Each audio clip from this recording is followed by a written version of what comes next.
ene se abrabo ye a yenyankopon eno enenti anopei yebema yaseda adoso achen yebisade Adea Akye Abia ene eye adaduonu ena enwotwe ewo kotonima abosomi emu kakra ba bi awurade ode ye ne abeduru edie ye chiache ye tiefo nyina na ya mobi bia akwaba yenim se onyame adumti obia da ye na anope ye nyina ye ho eye ye de onyame ase monkwa ahoden eho Adea Akye Abia aha eye Sompa 101.1 FM Jumadi a yade bre within de Adea Akye Abia na anope ya yatena se de unim se ye ba be di oman Ghana ho enkomo ensama kese a edi ahim ewo oman Ghana mu eno na yaboa no a yade ne nyina ebrew ewo Adea Akye Abia dwumadie eso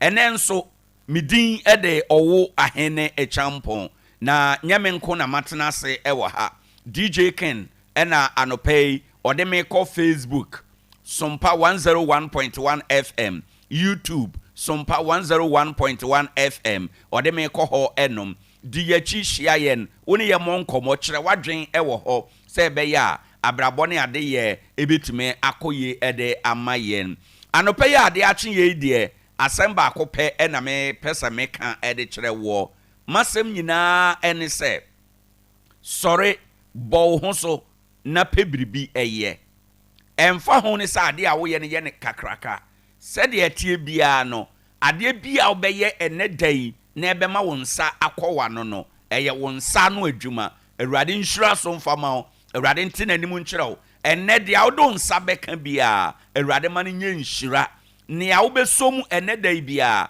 awurade ma ne nso aba emfama wo onyunu dwo na ye nyina ye kɔ ebeduru fie asondwie mu a ye nyina ya bom na yaka se awurade ye dawase makane sa mawie no anopei enche ya futusem eba ye wie afutusem no a ye befa ewie mu nsakyraye weather report eno achi no road safety beto aso ye wie ne sa pe na ye fa no nsia kasebo na ne no nsia kasebo no mu ene Ghana today nyina obete chairman untumi enora CID for friend no ya ne no wie nkomodie pe ena yoko for ekokyere no eno achi no eni PP for eko board dumping ewo yoko office emu nsem de buruburu ja akire no ebeto dwa se chema wuntumi kura no wakwa yare ewo ho enti interrogation na omo ye kura no wo mo atwa so ye de no ko hospital ensam a eba no edoso anopei asetes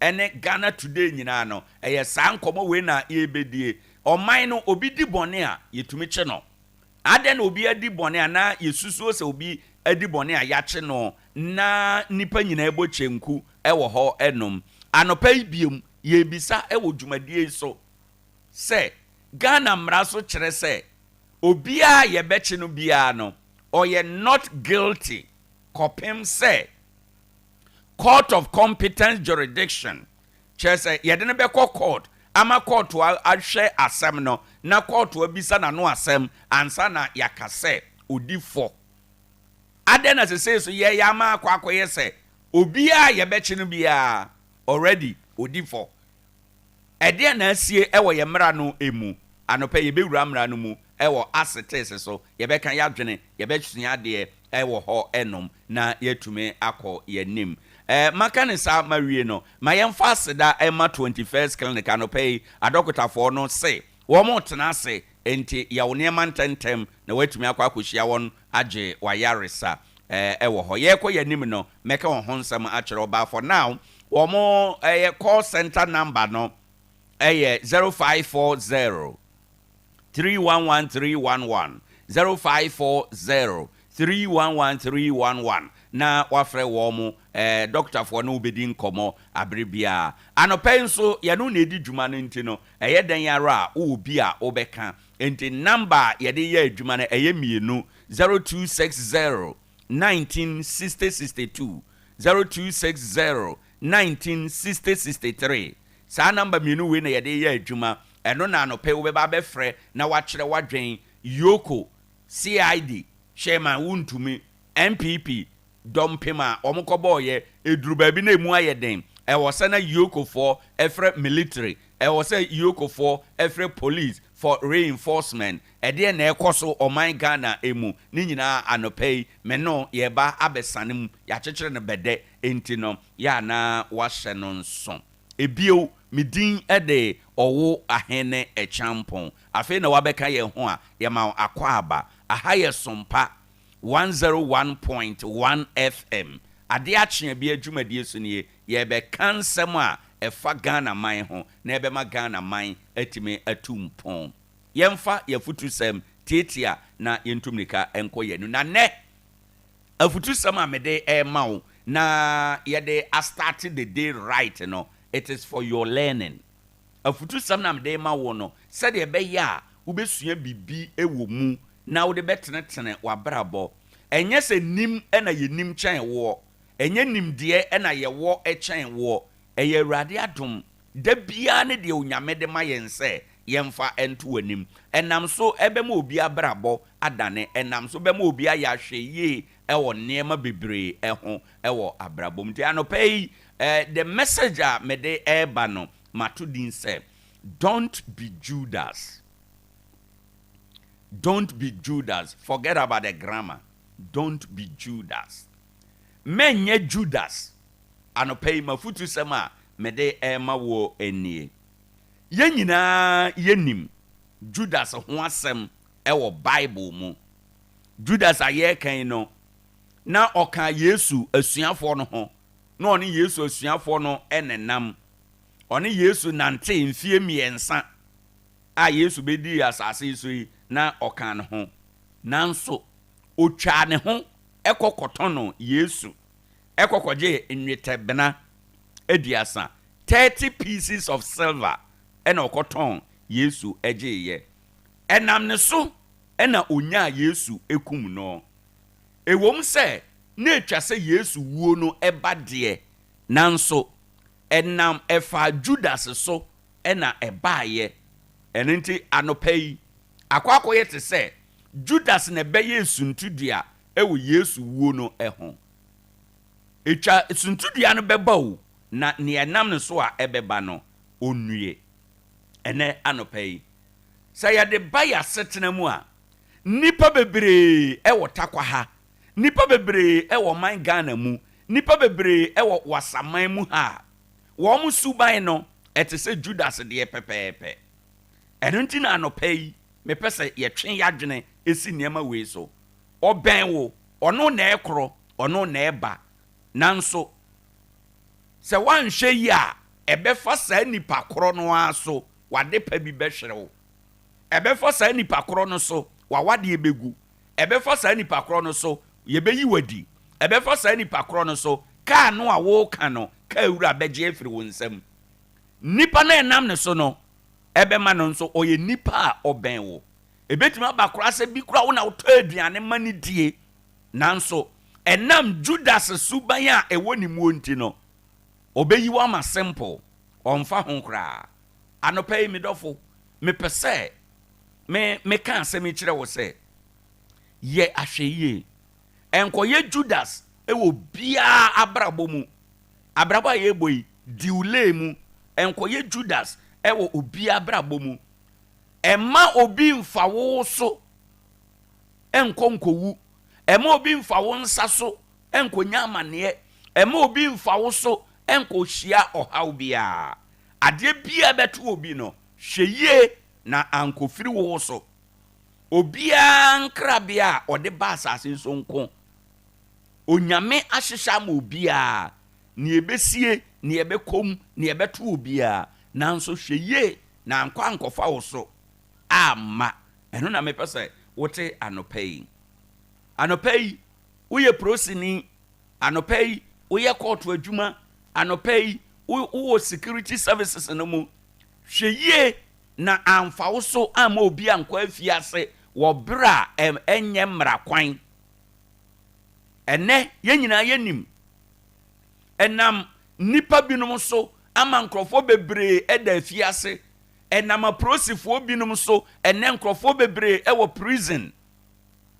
nipa na nya asam akọ police for nsam no na police ni atwere charge sheet wa bone ko adu asam ye de nipa yakọ gina court o se asam we nya me na me kan ye enso ni nyina achi ye se hwan sa ne hyase o se ye mea na nya odan kan ye a e ba ne se na nsa kọ hyase ye mfa nkọ ye mfa mra ne yakọ gya ne kwan e wo prison e mane mfa wo so na obi nko prison e mane mfa wo so na obi nya aban amane obi anya asam akọ police station no na prosin ya coach nipa no uduru court a ka se midifo na me wasam kan sa midifo me wasam kan no amani pa bebre ko prison amani pa bebre nya amane asam no se unifo enko kan se midifo na me wasam kan se wo hia judge ani tim odin a obeka kire wo se ene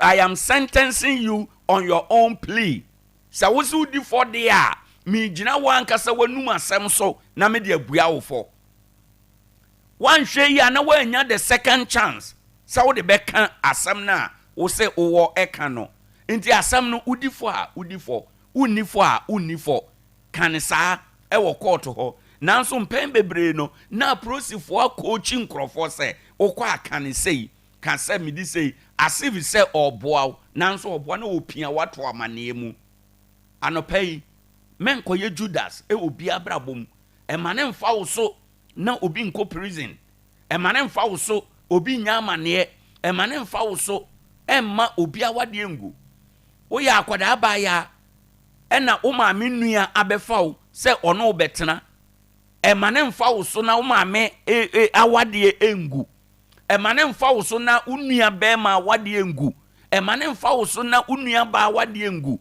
enkoye Judas e wo bia abrabomu ababawa onam takwa ha e na abrante bi ahia wase ope ohia wo no unim pefe se abrante no e wo yere e na wo waka kira abrante no se me de me mpese meto awade so enti se wo pe me a ko jai wo yere na be ware me emema bebre so sa na Yesu bante yehunu oba na yehunu oba foforo na dada no de yato no ato enchen enti ama ene bema no misbehave kire ne yere no enam wo nti waka chense onko ja na yere no meware ama bema no o misbehave kire ne yere no menkoye Judas e obi abrabom emma emfa wo so na obi awade engu bema ya udi na chi uni mpefe se oyo obi kunu emma enkoye Judas e wo obi abrabom anopai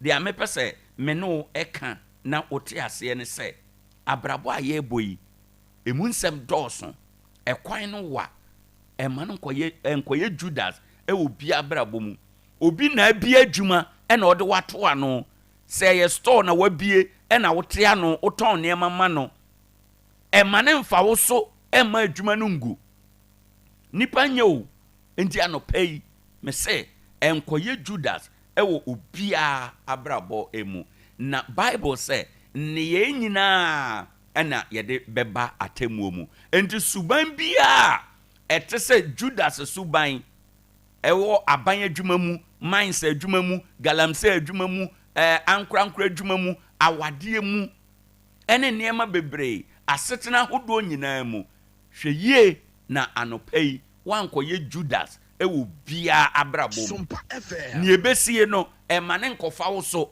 ni ebeba emane nkofa wo so se enamuso enema asumasi awade egu ye enamuso ne ma yeyi asumasi adi enamuso enema asem wetu obi enamuso ne ma we baaye enkosa atebia no mu emmo bra enkosa atebia no mu eno ntina meka se anopai enkoye Judas ewo bia abrabo mu fi se Judas na oni Yesu ne nam na ono aso na okoto no Yesu ono an oyi Yesu maaye enti anopai the message for you no enye basically Judas oyi Yesu maaye na mu message ne se ade bia ebefa wo so to obi na enye ne kwan eso no menkoye saade no onyame nhyirawo omoawo onte nanim kyerɛw na asɛm ti ase ewo honhom na eno beboa ama abrabɔ ne asetena awie wo pɛyɛ kae sɛ onitifo ohuna mane ebeba na ɔde ne ho kohunta ntete kwa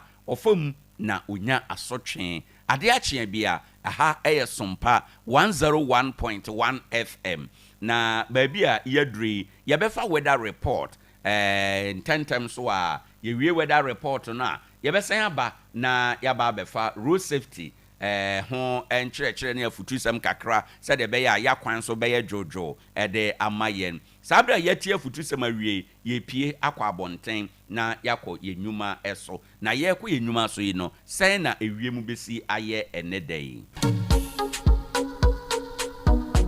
ewiem sɔtɔe ekosi sɛn Sompa FM busanfo aha ɛyɛ Sompa yɛnhwɛ anɔpɛ yɛ weather report a yɛde yaboaboa no ebio no mekae wo sɛ weather report a yɛde ma wei no ɛyɛ nsusuyɛ obodi bɛka sɛ yɛ predictions nea yɛakenkan ne nea yɛhunu ɛwɔ ewiem anɔpɛ ɛna yɛbɔ ho ama ne wukoi na wohwɛ ɛyɛ weather report ɛnɛ anɔpɛ a ɛma yɛ indication sɛ anɔpɛ takwa ha no yɛbɛhunu sɛ ewiem kusuyɛ no ɛbɛba kakra na mmeamea bi wɔ hɔ a wɔn bɛhunu sɛ ensuo no bɛgugu kakra ɛkɔ anwumire ana ewiem hɔ no ɛyɛ ade a ensuo no kakrakra bɛtotɔ ɛwɔ mmeamea binom ɛnyɛ no nko anwumire nso no ewiem bɛdwo kakra na ewiem dwo saa wobɛhu sɛ wɔ mu ana ɛyɛ ayeremu ana sɛ thunderstorm no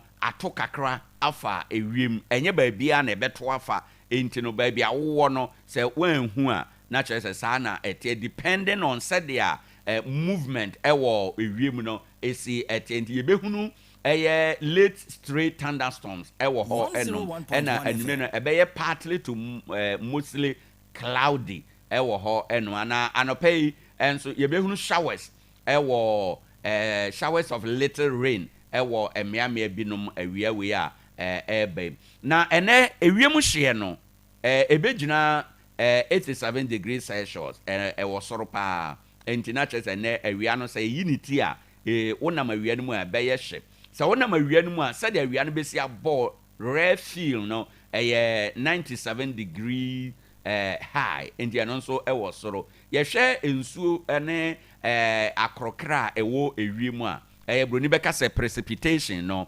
97% ena afi keka kɔ anwumere no temperature no be drop ebete free 87 na de aba 73 degrees Celsius nti eno so di adanse se anwumere no nea temperature no ebe free 87 ede abante wiem hye no ano be bra se kakra anwumere na ye kɔ yanim no ebio mamenkai wo se weather report a yebobɔ so edema woi ne nyina no nsusuya yesusu se ebetumi asie ewo enedai mu awia no ano bɛyɛ hye awia no anyɛ hye kora osuo betumi atɔ enti anɔpɛ yafutuo ne se upia kwa abɔnten no ubetumi afa bibi te se kyiniye anaasɛ ubetumi afa bibi ebetumi abo ho ban enye no nko ubetumi so abisa sɛ ubedi dwuma bi na ensuo ba na ebɛsɛe no a ubetumi abisa dwuma nkankan yakuafo sɛ ubedi dwuma bi na sɛ ensuo ba na ebɛsɛe no a ubetumi abisa arokachafo nimdeɛ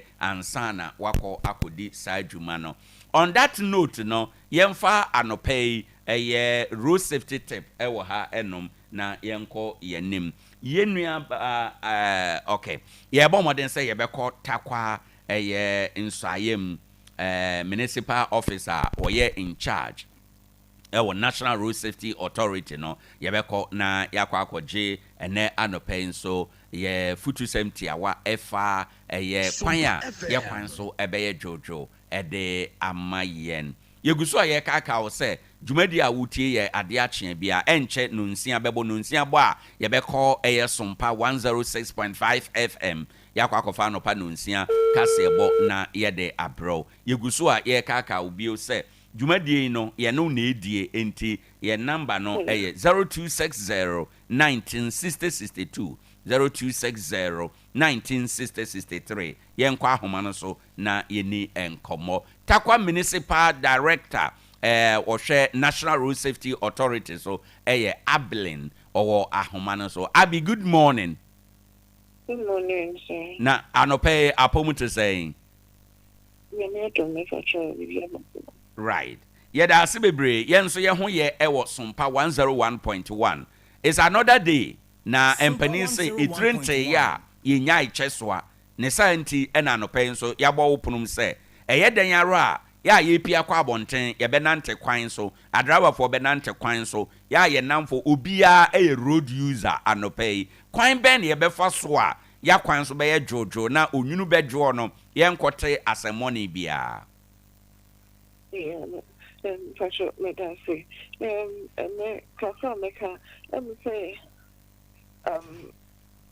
yeah, well, I think over the weekend, no, before the week, before, I think that was on Monday, not Monday and not Tuesday, more back, yeah, say, the CEO, I've seen some came up with big quietness, so, a year track be say na overtaking a couple motor if the motor rider bia no so bana obi ya tracking so journey they be make say a crime yeah everybody is a road user at the first time I make say yeah you nam fomo yeah you tree bicycle yeah you know I do a crime yeah then say obi bia a road user as long as ultimately e o ko bia na so ko baby a nam kwan so de we road user and then kakra mechanic any yeah nom na omukuta bibi to say bicycle agobo ya pragia any motorcycles motorbikes ni nyina no Right. Edu baby a ya ndru omo kuta kuta bikes sesa no omo adwe omo say omo de omo kuta fidie na omo kuta no esa ketwa ntibie ni a they can save themselves first.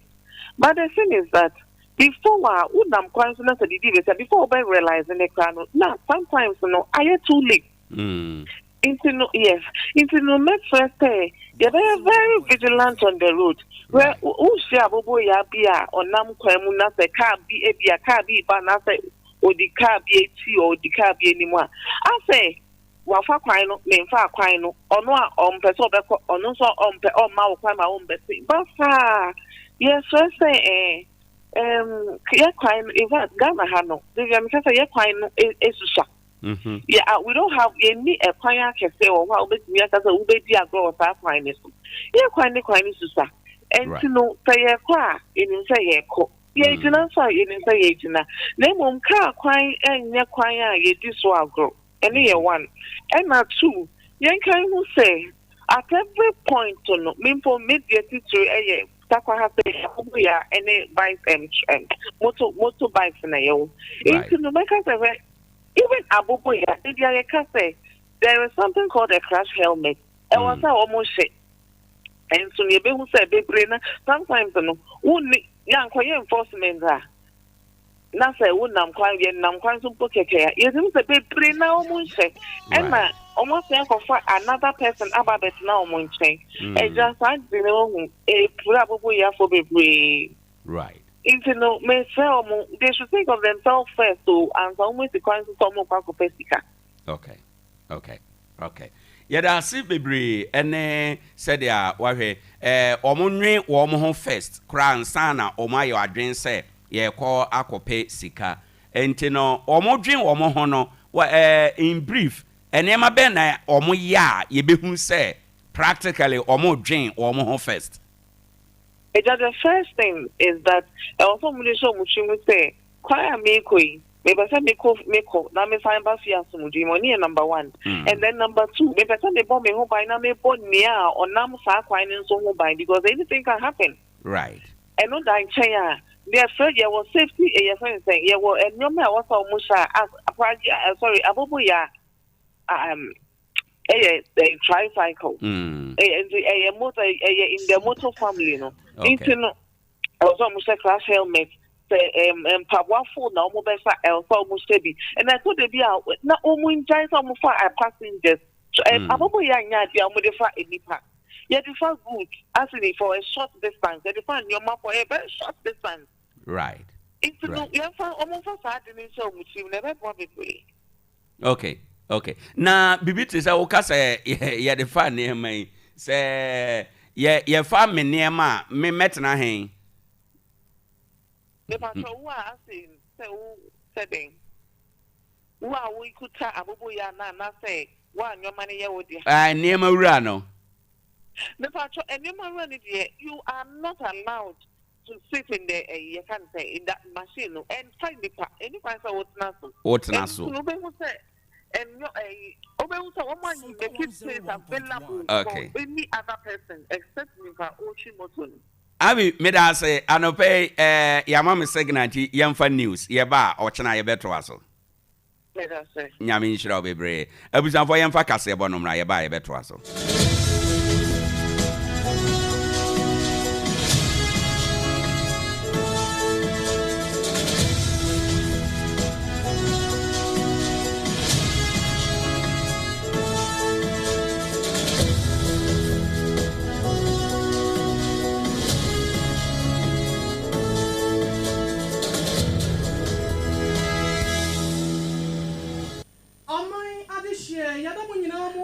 Amamoache Sompa 106.5 FM Sunni Accra.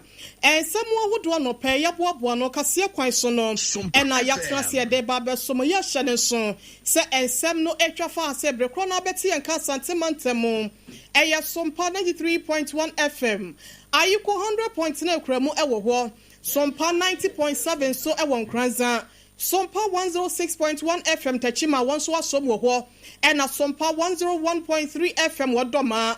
Sompa 98.9 Obeti and Ka Ewo Sunyane Sompa 101.1 FM Watakwa 101.1 FM 103.3 FM so Ekremu Ewatakra de Adam for Radio Ewa France Paris na Sansuna decoder na so Eya Sompa FM kwa www.sompaonline.com sending another ni boblo don twane yade akogwo obedema kwasanim na kenka wo de afri wo netie bi tuni ne so yade a edi juma Facebook live Sompa 106.5 FM Accra and Sompa FM live YouTube no so and someone would do ya no pay obetie bia wo mo na kwadwojasi company limited ekwo be jasi simple mo bema ne kase so no ebini Emra sabadwafie asem bi epie ho se kan wanotum udini ne ba Privilege Committee wonma frese MPP badge bankers no wonmomra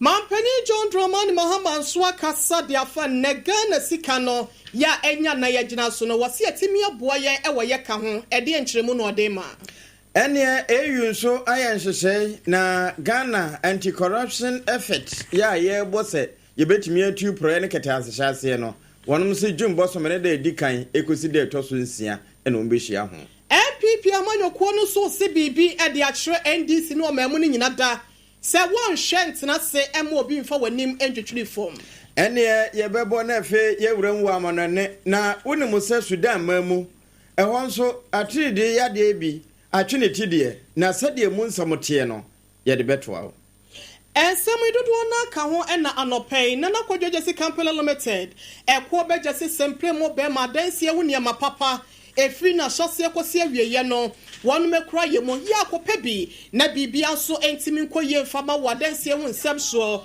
wase anka ncho se kumase ase nom na fe enkra ha se nom wato ne nkrabata na hyeta bomodian ta ya your rolls anase building materials bia no won sabeka bi utofri ni won so a eni entem hare so ube wansa wadan kutupu wona wasia wie akinkanfo ye benu ohene yire mame ekuya yeboa esia mabronya abrewatia miniminu abema triple mi ejapia apamdada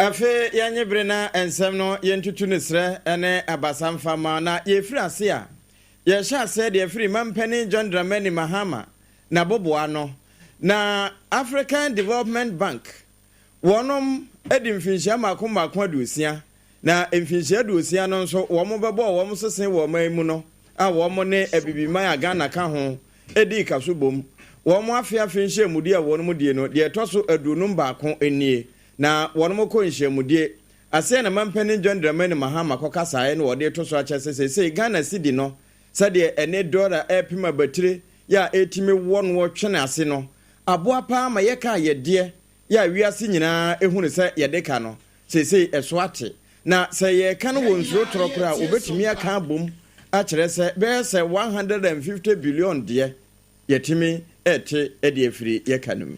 One of the push factors for the debt is the strength of the value of the local currency. Our debt continued to multiply because the CD continued to grow weaker. And so you needed more CDs. Because our public debt is stated in CDs, the weaker the CD becomes against the foreign currencies, the higher it pushes up your debt. Fortunately, some measures we put in place have recently begun to show results and the CD has been strengthening. And so we've reduced our total debt over the last 5 months by almost 150 billion cedis, which is very significant. And so if that trajectory continues, the target of reaching 55 to 58% debt sustainability by 2028 will be reached by the end of this year. And that means that it gives us fiscal space to begin to invest in the most productive sectors of the economy. But like I said, we need to look inward, boost domestic revenue, cut wasteful government expenditure, fight corruption, and introduce better accountability in governance. And that is what the focus of my administration. His Excellency John Dramani Mahama Sremu Sejata Owoahene ena ate se wokasa ye kire kwan afa so ntia ye ka ye de eso etimi ate afeyenra mu ewo mrahye bedwam na mrahye bedwam Acheampong eye right honorable case for Smana Babin enrada ena Easter won ma homegye ya wokoi ni nyina no wode ekogu ye enrada wotimi hye won dwumadi ase biem ewo mrahye bedwam na bra na wode akwa bansem ede ma bedwakuo no ena wode etudwa se sabre ya omoba betena sei eni ama ba ko mienu ye no ebeda bedwasre da motutu ni srani abasa ye da won makoma so se wogidi se waya wo maika na nso ade hye akoma beto won yempa no ebi ne kwa bone ya enipa binum ewo wiase ne titru Ghana ha se nom afa so ya wone wo yonko nipa nom eda ne awatu ne din se Human Sexual Rights and Ghanaian Family Values Bill 2025 no was wo ba behwa hyemo kenana chasetimi adada ne mra nenu echi ne kura no Property Right of Spouses Bill eno so ye japade ya na eto adofo anasa wa fontem eho mra no so wo behwe na watimi ama no edimu ye na ne kura mu ne nso no Wamai no amamra no constitution ya yedi wamai Ghana ha se nom abobo ho no wase ano so amendment ana sense semu so ye review ni ade no eno so bill no wo ba behwe na watimi akasa ede afa ho bra na wo kasa ne nsem ni mu kiremu sei ene todwa fae. The Human Sexual Rights and Family Values Bill 2025 have completed the processes as required by the standing orders and are expected to be presented for the first reading during the course of this meeting. We also expect to lay for consideration of the House the Corporate Insolvency and Restructuring Regulations 2025. So far, 17 papers are ready to be presented to the House for consideration. But I must hasten to add that the House is yet to receive the full list of proposed business from the government. Members' business, as you all know, will come as they are ready and admitted by me. Awusiam Russia bedroom Acheampong right honorable case for Babin and I kokotie no nano this no one man one pema watoko so etre ad hoc committees yahodo ye no so one pa ye nyina ebeko ye chine akai kakra brand na mampanyi John Dramani Mahama obetene dwaso na watchre so de hyenko 19 wo pa na pamfo ama wonom so atimi abebo ne dwumadie no eya de asede nhyetie na appointment committee ya wonom mrahye bedwam na wase wo mutena se na vet timi kwaso no ho no ema eya ntawantawa bi esisi ye ema nkofo akra se semfidie ne homa ahodo nkonwa ahodo e wasa mrahye bedwam ho na eno so no sene ene amasi koye wabra kolekrote mrahye bedwani mami Dr. Zenata Agyeman ho nsem bi so pie ye no ni nyina ho nsem so awode tu dwa no ye nkonkotie bie. The Adea Songo Lagoon salt mining challenges and the unparliamentary comment of a member on the Honorable Dr. Zaneto Agyeman Rollins. Honorable members, as you recall, I was not the one on the chair In fact, I was out of the jurisdiction of this country when it happened. The investigations are still not concluded. But to be frank with you, I am very disappointed with all of you that a member seated in this house with all colleagues around and no single colleague can pinpoint to the member who uttered those words. Even those of you sitting together, the three of you that have been identified, the zone is on the thread. Ebusia na de wakasa ye eye honorable Bobby wono and I'm not sure bedroom where kasama for ewo ho.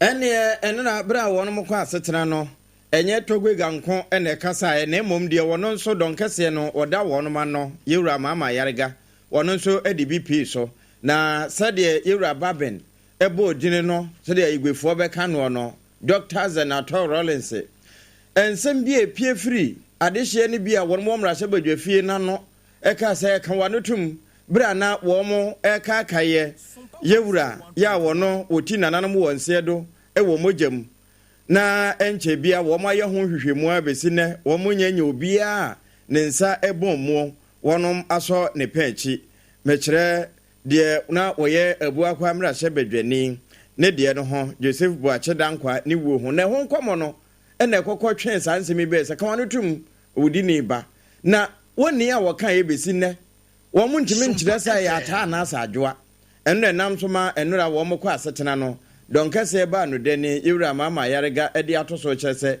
wo sono ma no wono ma ewo nkonwa nachi back benches no ye fresafo nyina de wo ma ba begina privilege committee nanim na fe se wo mo anyiwo ni na ama ye mfantanse wo ho angu ne komu ene wo mo nyina ene besa ho mfifire. Right, Honorable Speaker, it will be recalled that on the 4th of February, during a discussion on the 60th anniversary of the death of J.B. Dankwa, a voice from the backbench of the members of the MPP made an unsavory comment directed at a female colleague in this House. The voice was roundly condemned despite some shameful efforts to equalize. The Right Honorable Speaker gave a 1-week ultimatum to the maker of the statement to honor. That has not happened. We on the majority side will not leave the matter unresolved. The majority caucus will demand that all the MPP members of the backbench who were sitting in the direction where the unsavory statement came from should be referred to the Privileges Committee for investigation of a concept to breach the privileges of a member.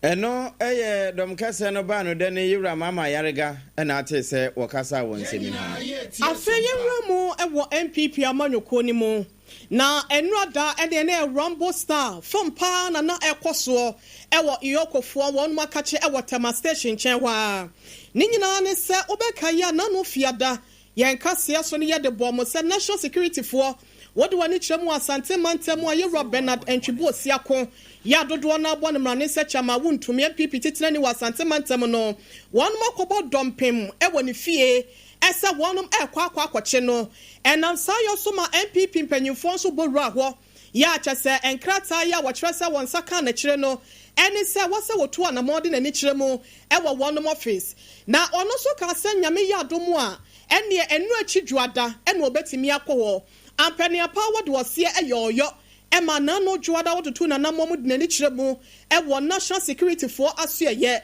na onya bill everyone chairman wo hye ne sesebe ya ene amanyina bedi mu ye na wie mu die ye nte no ene ade achi a wonsan fa ne ho mekire biem na nkra ne se bese dumienu mpa mu no ewie mu ho enura ene wo sa call eye national security for so aso ye na ofiri ho wosie ni mo ye so okoto ne ka wone ne lawyer ene wo mo ya ne se case bese biensa etwa ne ho de hya dan ya yokofo ena asem one se wo mo meche ne mra na asem na sampa asa agro bese no nan pa mu ho ya wode ni ko wura mu wo ho no eni anadwo da so mu nyina da na MPP achitafo dodo na ni nipadom abodompem ewo eye yokofo aso eye ni nyina ne se wose wone lawyer pia ne lawyer ekọ wura mu wo ho no ne fonso a eni ne nchen enti wo mu hu na kira kwan ni ama ahodo ye ekoso office ho eno NPP mpanyimfo do ani chemo national organizer Yewura Henry Nana Boache dodo na Fred na bi wose nia ekoso no ayeye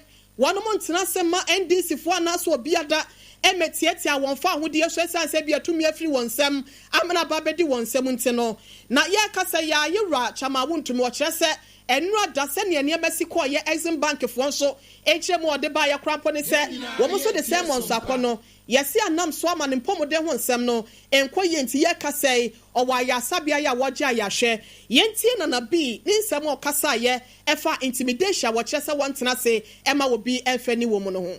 This political harassment, President Muhammad, this is not why we voted for you. Somebody honors an invitation from the CID and immediately he steps out with his lawyer. Then he's picked up in such a rumble style. Look, trust me, we are not going to sit down. We are not going to allow this political intimidation, harassment to go on. Trust me. In the coming days, you hear from. It doesn't mean you have to harass the people. You invite somebody under the invitation and then right afterwards, just at the premise, he's picked up as if it's a common thief. We have said that yes, we want to cooperate, not with any form of investigation. We have said it time without number that we are going to cooperate, but for the government to subject people to such political harassment, intimidation, we are not going to allow it.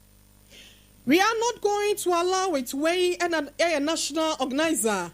The Owoahene Domano Edema MPP Amanyo Kono wo mem hasenum Nana Boachi Henry na yetie no na say no dampanyimfo ahodo ye MPP Amanyo Kono no wo board dompem kwa ho yokose the omusa kan ne se wakwa akoto fom agudie ewo abra enamra kwan so ebie mumpo no yen forest reserve ahodo yakwa ebrentu aye bo ho ban adada no akra na manchirima so abeto no wasabo awremu a wo di ni gala wei ene sobu a enam so ntia wonom de bo ne akwa wie seye ade cheme meneda na bosome kotoni ma ni koto odi sisi nyina na akwa kosi enti ne kwasi ada no na aye homobo bosome June na ye wurem na sa June 1st no ntoamu ankonkosi ne de toso nsia African Union wonomo ahyehyɛ nhyehyɛ bi a wode eyi pre ne kata ahyehyɛ edi afiri asetena mu kura na nyame de kyɛn ya wonomo ba nhyiamudie ɛwɔ wo mai Ghana mu na sa nhyiamudie yokofo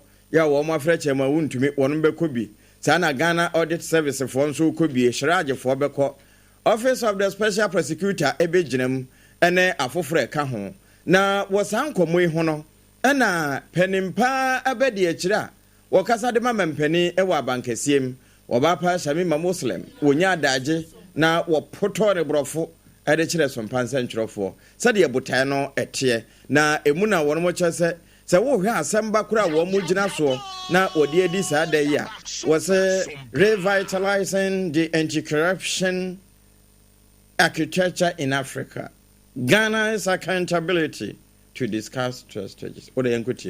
Ghana, as one of the earliest champions of this convention, has demonstrated commendable leadership in fortifying its anti-corruption systems. These engagements will include consultations with the following institutions: the Office of the President, the Ministry of Justice, and the Attorney General. Let us all be reminded that the fight against corruption is not a task for a few, but the solemn duty of us all, leaders, citizens, and institutions alike. Ghana remains resolute under the leadership of His Excellency John Dramani Mahama in championing this cause, not just for our people, but for the future of Ghana. Eno penimpa be de akira wakasa de mama mpani ewo Ghana abankese mobapa Shamima Muslim na ate se wakasa ye hye nso na kwadwoje si no nsiabre mu kase ebo adanse hu ne mapapa boboa no ene ho ka ho na hwehwe no no no na ade ho bata no na wusi fia utimi esiwie eba ne sa ema olivi secured sanitary pad ni wose emaba wa esi onyinta so mfa ho mata wa wunye ntwa abra eno na ne ntaba no esoso na etimeboa na esoso so heavy flow mukura na eye ne je ma abribia wo ye wese wo madam anti ye na ye homra 101.1 FM.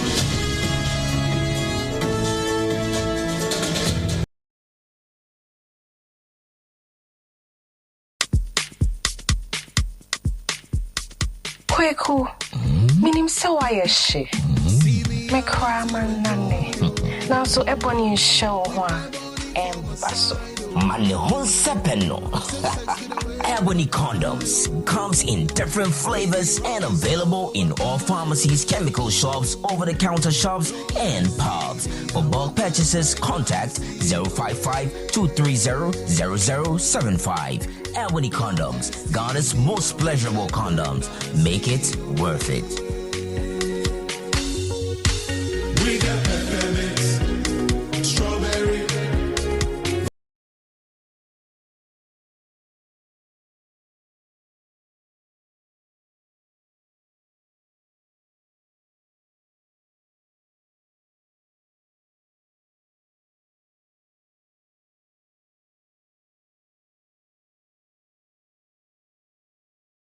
The obia nim says a prostate na baby omutimi ye screening ema hu ni ye etu ase a na a endpoint homeopathic clinic anase a kidney a liver problem wo fa baby e na adwo na de fa ne premature ejaculation no a ba ma bi a wo ne wodofo akwakwahia asa wo di ne ho agro asa wo to nte ene ye bra endpoint homeopathic clinic na ye moa wo ema ne mema mo pa wo ye endpoint homeopathic clinic wo mo dem fua yare bia infections bi ne wo ho anase bia wo hwa wo fa baby na adwo kidney problem prostate a endpoint homeopathic clinic ahenema kokobe kumase ba ko ho eben angel educational complex no na akra hanso so de wo mu gina mu ankasa e was painted bebre friend share signboard no huduro na obusasa wo pe endpoint homeopathic clinic obia ebe kire for endpoint e wo 0244867068 and 0274234321 endpoint homeopathic clinic wo mu dem fo medo edura no pa wutimi to wo boase she was see do.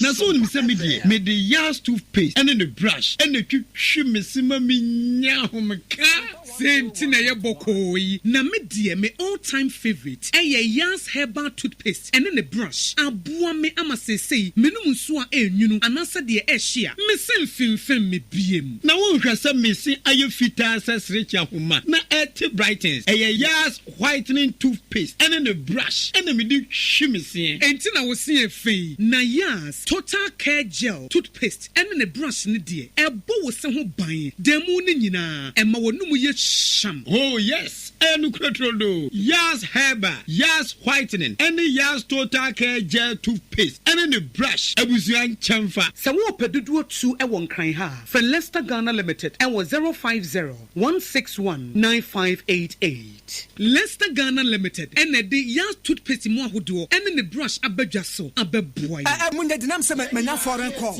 Hello. Hello, Papa. What do bad to be a new? Say me feel London, Echo US. Eh, no crowd who cry from me, Mamania. Na Papa mo what to say. Awurade aduma habako.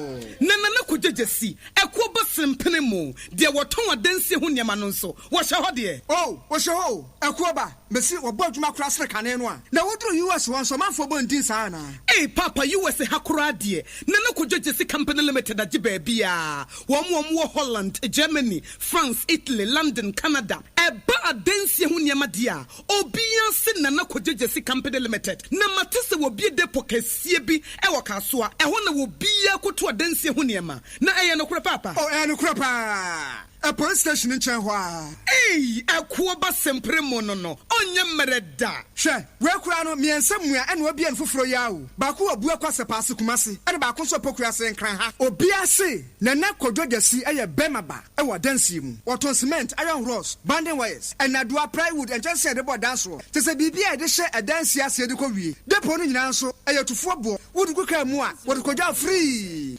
Akra we ka so depo ene pokrasi de no kra to nchen a wasa wobu akoteman Tantra Hill Iron City amanfrom wasa bie depo kese so e wo Koshiman Kumasi sepase depo no kra da nchen a ebi so magazine road head office no wa bie depo kese so e wo da de ntam edweso Akra road Femeswa opposite Alhaji Celia ampaba meboshen Tanoso Breman and Amanfrum. Numbers of man for the fray 0244 313 752 and 0244 41 93 93. Nana Kujesi Company Limited. Hey, a Kuabas in Primono.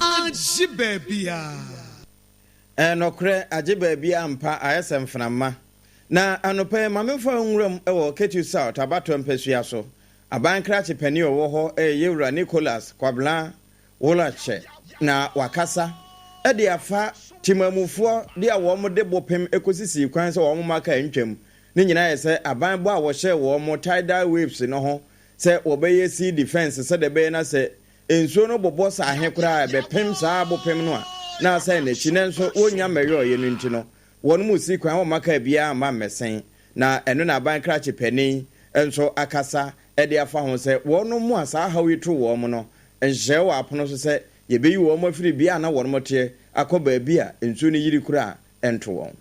There are plans underway for a drier place, a more safe place to be filled and tent be erected over there for the inhabitants who are devastated by the tidal wave to get and have a place to let their heads and belongings sit there. The county assembly engineer, and the engineer has approved the place to be a safe place. Initially, we thought we could use the lower place in the marshy area, but due to the technical and expert advice of the assembly engineer, we have realized that it would be prudent for us to use a better place, a safer place, a drier place. We are of the view that as the tidal wave continues to strike and now striking across the road, where the inhabitants are putting up, especially in the night, is also close to the sea. But what I expect you to do is to gauge the people of Salakopo, Amuchi and Obegi. One year by Cratch Penny, Ewo, Kitty South, Abato and Pesuaso, Yewula, Nicholas, Kobla, Wolache. Afeyen Korean Sunning in Ada, Ewo Sudan, Memo, Obi my so. Na arawo samia no free ho aba ne se ayem to ya de korela ibino eya de a eyi ni tiatia te se wo ho manipa be se ahenum e na ye kase no etimi aka wonom ama emu wo ha aduoso mienu 172 people so de kase wonom afaso etina nanom e wo ense do na enhremu ya International Rescue Committee IRC wonom panyi kwantrefo ya wo no eye country director e wo eye Sudan wo.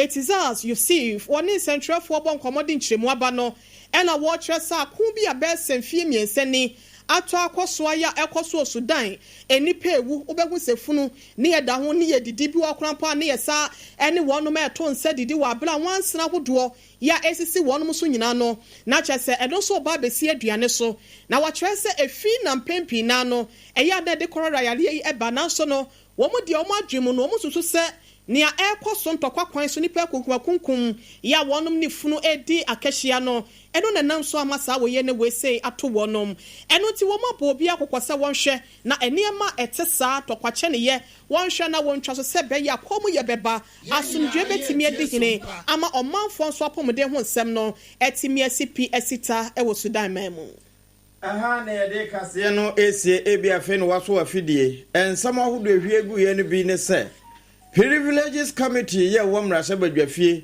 afre NPP batch benches no se wo mo ano ana eho na kanwa no tun wudi ni ba no efiri ba enti wo momra na wo meyi woni no ma Mampenyi Mahama so ede atudwa se Ghana sidi ne ya anya nan ede agina so no aboa ama ye ka ya ye de no besa 150 billion etimi adwiri so de amaye at eche kwase de de enimi no African Union Woman Krabata air quantia pranicata ashe air bomb maimu, then shemudie casebecoso, or bapa shamima Muslim, ya or yepen in pebe de chra, or casamam penny, or yano. Yero Kingsford Bobby, one no, and a yard shamin one masha bedroom, and rather Sitnaya was shassia, or block or me jemu by yano, and I was so a beshe. Ama emra won krata sembia betom of masha bedroom niti true, and LGBTQI plus no. Watimi ashebokena ene kwala atia tese ewo Sudan cartoon na hinkro ene na afa ena secure sanitary pad e support yen breku anu nsia bremu kase boyi ena na kojoje si company limited e koboje si sempremo wono ena aso yasena yede esommo anwumire ye jasoa eginam ye bedidi pa e hajia special local foods wa wo mo ehona wono mu a entimi nya aduane papa nyina ekokoto anopay breakfast ehona na wo fa free ewiade no lunch na ehona wudi no minima duane a wokondo ene de wo hwehwe e wo opono so hacho atomeke hwa hwehwe hajia or TikTok or Instagram or Facebook ene ba bia 0246 359921 and term delivery obeye the amount Endpoint Homeopathy Clinic one ye de ne ende ebia na edwonso twa mu yade ana wodie mu na wo mrebo ne ntina ahodo nyinaa mu no wo mo na physiotherapy no wabin mu massaging bibia wo mo ye Charles signboard nkran na henema kokobin kuma ase wo mo na ka ye ho anopai triple A mine ejapia pam dada mene wabapa Owoahene re mame akua yeboa asia mabronya brewati de besomo na nsam no twafa Sompa 106.5 FM Accra Hasenom edan ne ho efa santimantemu Kropo Kumasimo eya Sompa 93.1 FM ayiko 100.9 sukra mu Sompa 90.7 Kranza wote yenka Sompa 106.1 FM Techimai Sompa 101.3 FM Odoma Takwa eya Sompa 101.1 FM. Takwa de eya Sompa 103.3 FM. Wanum sukremo wa sunyane ne mpotamo na eya Sompa 98.9. Adafopa Radio Paris France. Wo kremo bi eba yensanso. And a Facebook Sompa 106.5 FM Accra. Sompa FM Live and so eya YouTube. And a online so you tune in nyinano wote yenka ewo Baba Adam said na fe blazer san na sante mampon na fe so ohine nana message bi ni mu abaka nyina no mo message sa mo de ba ye no ye da mo ase ye twa ye ho aba ye ba Ghana today ba beto aso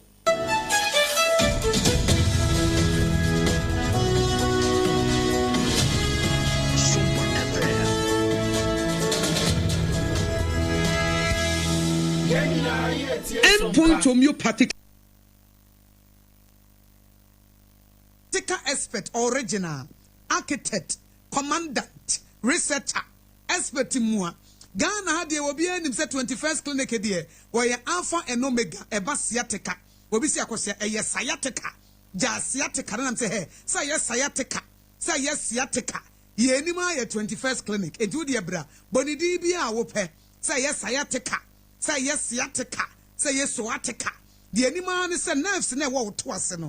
Eba for we see more kwesi unase no se mu ka wodria eye sciatica eye sciatica na omo ye commandant researchers expert originators architects a omo ye ho adwuma pa no 21st clinic woni te pen eti bomodia ne bra na momfamra obi wo ha waka obi otenasia wazimintimi nsore obi nso sore no onam na wachia eti we die sciatica die Ese woman who ye ha papa na ubetu ase so ati ase ade ne de adwuma no nim ya na anim ye o obi anim se 21st clinic onim adwuma no ye wonim he obi a obeka se otimi esase ateka no oye fake obi a he hospital bi a beka che se wonno na ye siateka expert me akosua go aboaje me ka che se oye fake efi se original na ankasa no eye siateka eye suesua and the Wusia, we yet day, which mean original, and your peda.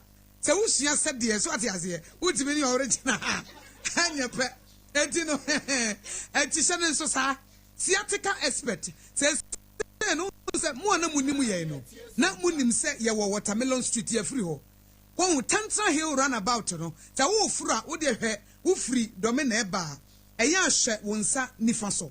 Ubos a wolf ya na boho 21st clinic. Bowra ho na ekwane yensom yenkrabata no so de ye de apete Ghana ye wo branches be ye dunnum a yesom enkran tantra here run about ye ne kumase ye hwa ye wo hosunya ne techima nkranza takora de tema kasoa ye line no eye simple obi atimi frɛ bi wo de phone ma akora na kro obɛfrɛ wo eye 0540311311 0540311311 na wafrɛ na sciatica expert Sciatica expert, Siakaka expert, 21st clinic, and them.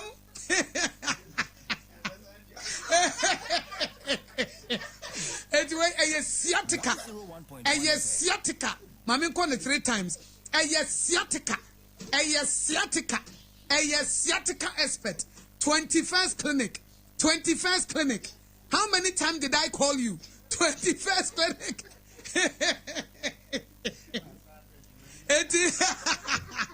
How many times did I call you? 21st clinic. A sciatica expert.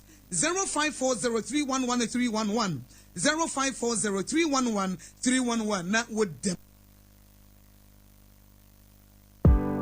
Wow! Isaac Enterprises, yes, you make a kana ye feg brother share. Woofa pa ne bass sound near kama. Car tapes are doing in your 100 and you would give the speakers no. A jigu kanu na jigumu. Your hydraulic jack from 5 to 50 ton. Your car engine oil, total share and a seahorse. Na car batteries in the 9 to 21 plates. Your original seat cover and a car body covers. Your taxi jack and a car carpet, seat covers, wiper, and the bribi abema waka nejina na naso di. And one Isaac Enterprise. Na sebe ya police fwanche wo. Na wanswa ho bambo nti. Ya no wape fire extinguisher. Na wodi ato car no mu. Na wawie bibi asiesie car na ma na ye fe no. Na wape air freshener. And wa ban sa de a. And yesa watch dropping sa.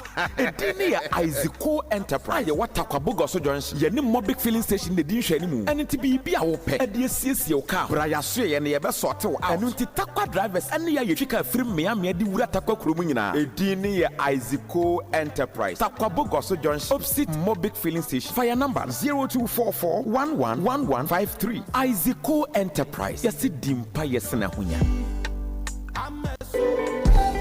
Hello, Boate. Yes, bra. Hey, where dear asame hawo ma fra wa fasa na line nko true. Ofa, ze se waja phone out to baby no. Antina kam se bwana mane se adansie ho niama na okan ye no. Aha, afi ne nya baby apapa pawo. Sa, e wo hefa no no. E watakwa ha. Ike City, aboso kwan so ho a. Oyiwa, we dear wa wasomo. Anu nti ya ye pesi sidan from start to finishing. Ne ye pa adansie niama ye quality. Na ma ye den gina na naso de edini ye Isaac hardware, cement, iron rods, roofing sheets, side pillars. Ana wo de wo pe blocks ye twa na dada na wato. Na wo wie dan no ye wo paint mu ahodo wo de fa dan no ho a. Na te se yire ye wo pickers, shovel, binding wire, and adwa de abuso, normal ones, and afi roofing nails. Ye wo head pan, sekan so kraka ho. Asem dan se ye niama ne ye papa nan so ne buon so da fo. Enti wo takwa ne nimpatemu. Ani be bia wo temenka. Na wo pa dansie niama to de a ye Isaac hardware. Ye watakwa Ike City aboso kwan so wono mo a ye ben Akowa hotel opese ye estimate kurama wo frenya odonti ye be yama ododo wotoniama ne wie nso a ye wakala de ba kwa ma ne ya jiw kakra bi panso ye de frenya sesia wo 0244111153 and 0550251600 Isaac hardware adansi boafo.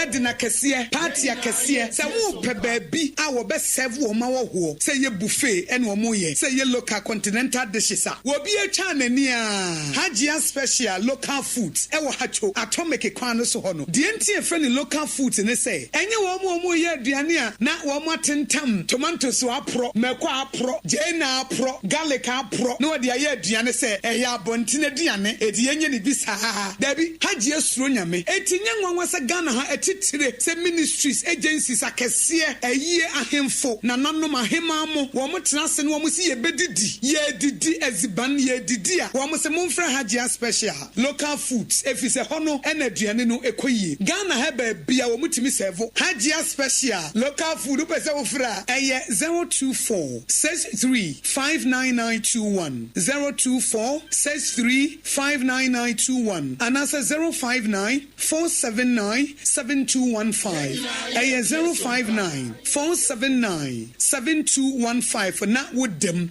Munde dinam se menya foreign call. Hello papa, what do be a new? Se me feel London, echo US. Na no crowd who cry from me by mania. Na papa mo what to say. Awurade aduma habako. Na ko jejesi, echo basem penemo. There were tongue dance ho nyama no so. What sha de? Oh, what sha ho? Echo ba, mesi oboduma kra sre kane no a. Na wodro US one so man for bondin sa na. Hey papa, US hakura de. Na ko jejesi company limited agi ba bia. Wo Holland, Germany, France, Italy, London, Canada. Eba adansi ho nyama dia. Obia se na ko jejesi company limited. Na matese wo bie depo kesie bi e wo kasoa. E ho na wo bia ko to adansi ho nyama. Na eye no kura papa. Oh, eye no kura pa. A police station in Chenhua. Hey, a kuoba sempre monono. Onye mereda. She, we kurano mi ensemua and wobi en fufuro yawo. Baku obua kwase pass kumase. And baku so pokua se nkran ha. Obia se na na kodwogesi eye bemaba. E wo dansi mu. Waton cement, iron rods, banding wires. And adua plywood and just said about dance wo. Te se bibia e de hye e dansi ase de ko wie. Depo no nyina nso eye tufo bo. Wodu kuka mu a, wodu kodwa free. Accra we Kaswa Depo, any Pokrasi de Anokra Tonchaya, was our boo Akoteman, Tantra Hill, Iron City. Amanfrom wasa bie depo kɛseɛ so ɛwɔ Koshiman Kumasi sapase depo no kra dankyɛn a ebi so a magazine road head office no wabie depo kɛseɛ so ɛwɔ dadeɛ ntam edwe so Accra road femesa opposite Alhaji Celia ampaba meboshen tano so Breman ɛna Amanfrom numbers of man for the frɛ ɛyɛ 0244 313 752 and 0244 41 93 Nana Kojesi Company Limited. Kuwa basi mprimo no. Medo Edrano pa wutimi to boase echichiwusi o ado na so ni se me de yas toothpaste and the brush and the twitwi mesima minya homka senti na ye bokoi na me de me all time favorite yas herbal toothpaste and the brush aboa me amasesei menum nso a enwunu anasa de ehia me semfimfem me biem na wo hwese me se ayefita sesrecha homa na et brightens yas whitening toothpaste and the brush and the midi shimisi enti na wo se efei na yas total care gel toothpaste and the brush ne de ebo wo se ho ban demu ne nyina ema wonum ye sham. Oh yes, and Crotrodo, Yas Herba, Yas Whitening, and the Yas Total Care Gel Toothpaste, and then the brush, Abusian Chamfa. Sawo Pedudu to a one crying ha. For Leicester Ghana Limited, and was 050 161 9588. Leicester Ghana Limited, and the Yas Toothpaste Moahudo, and then the brush Abejaso, Abeboye.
friend say Ghana Today. Nefe the newspapers no and nso aka ho and e bi kaseko ankrata.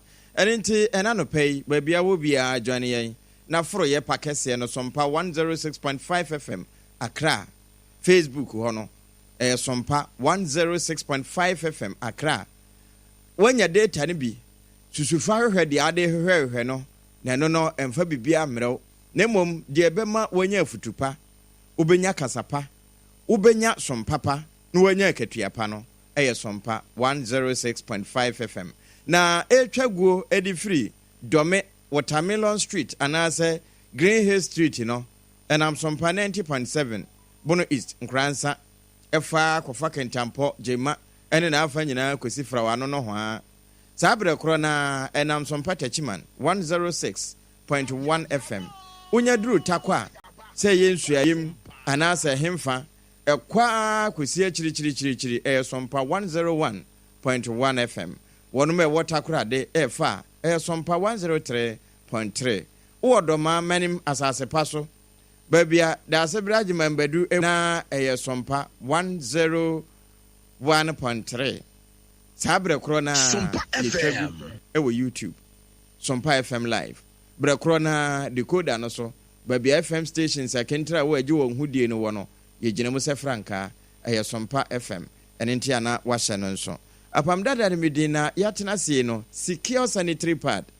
wase ababa wa wasi unyinta so na washa asie bu nsa so pese wo hote na abribia wo ye wese na efini nkekan bia na yade bia fefa fasa na emanum ebi ti se ni dane no mma so a secure sanitary pad bebo awo na make say agiba bia semframa uduru kumase a mama excellent cosmetics One na afa na dudum dia kwa kogu ho ema mansan afa bie sabre ye senior high ni junior high school fo a ebu onsa aban ne ma wo mo sanitary pad eye sikio no a ene ye kanfo de ama enti wo na wasi so a won mo ba na ebi nka ho aso wo de opesikio hyenenso wo de fre 0243862158 wo mo na kan ye ho anopa ye so mo adum pizza te ho wonye na kwada so estate taxi station wha mechire kane asampa pharmacy le mu ho ena wonsa ebekan ye na mpeninsi ntasu nko enante triple a ma japi apam dada anopei menemma papa no ya aja ohine iru ni midin ka chire nso wa ka chire bo di ai oba pa na ya ka na se bibia da ye di ai da ka bo prekoi ya ujama ye Bibia ye fine. Na adepachi e die, ye de aseda memerade. No correct. Esanse ye ni nipa bebre na kodaye. Den so no, ebi wo anye ne wo mo ne sorry. Oh, there you. Boss, odaye no wan sorry biom. Nti ye de e divine selection e na kan ye. Divine selection. Okay.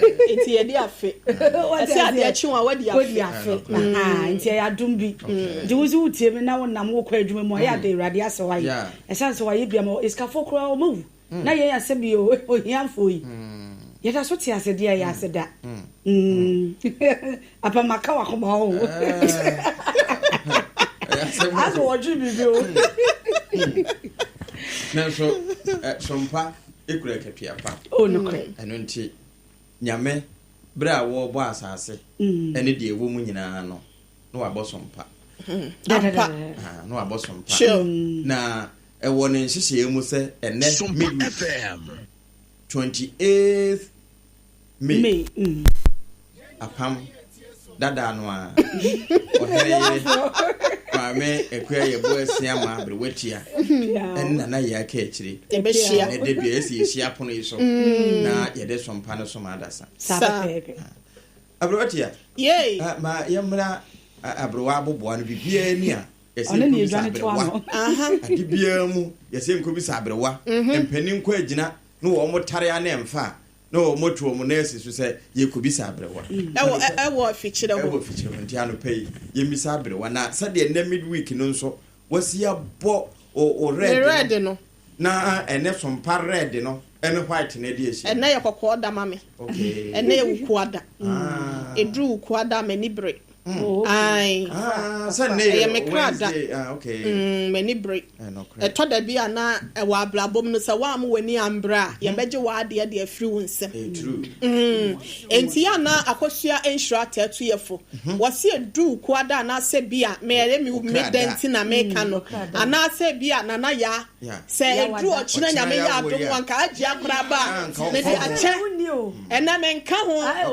Admin say ye. Admin say ye. Obadia about me di kosi wo. Me di kosi wo. Ena me fasting. Okay. Nti ato da bia na Owoahene ye o se de menim se o ye fasting na. Ye nka German san. Maka we de maka. Me nka na wa meme. Nkemofo be fasting o monka. Wo monka. Asorefo be retreat ni anaso. Me nka na wa meme. Eye se edu o krada. But say o ye fasting say na o do ye funu to ho a. O mobile money ne de na ho.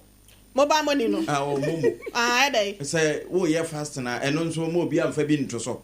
Share no de bi to so. Anope kura menya ketewa bi wo so. Ne so. Iti me ka ne from em na wo de abai de. Ebi me ka wa wo send ye no nim ho. Anya me no na te wo sese from. Ne kwa se edu wa woda na seokrada. E wo se send momo.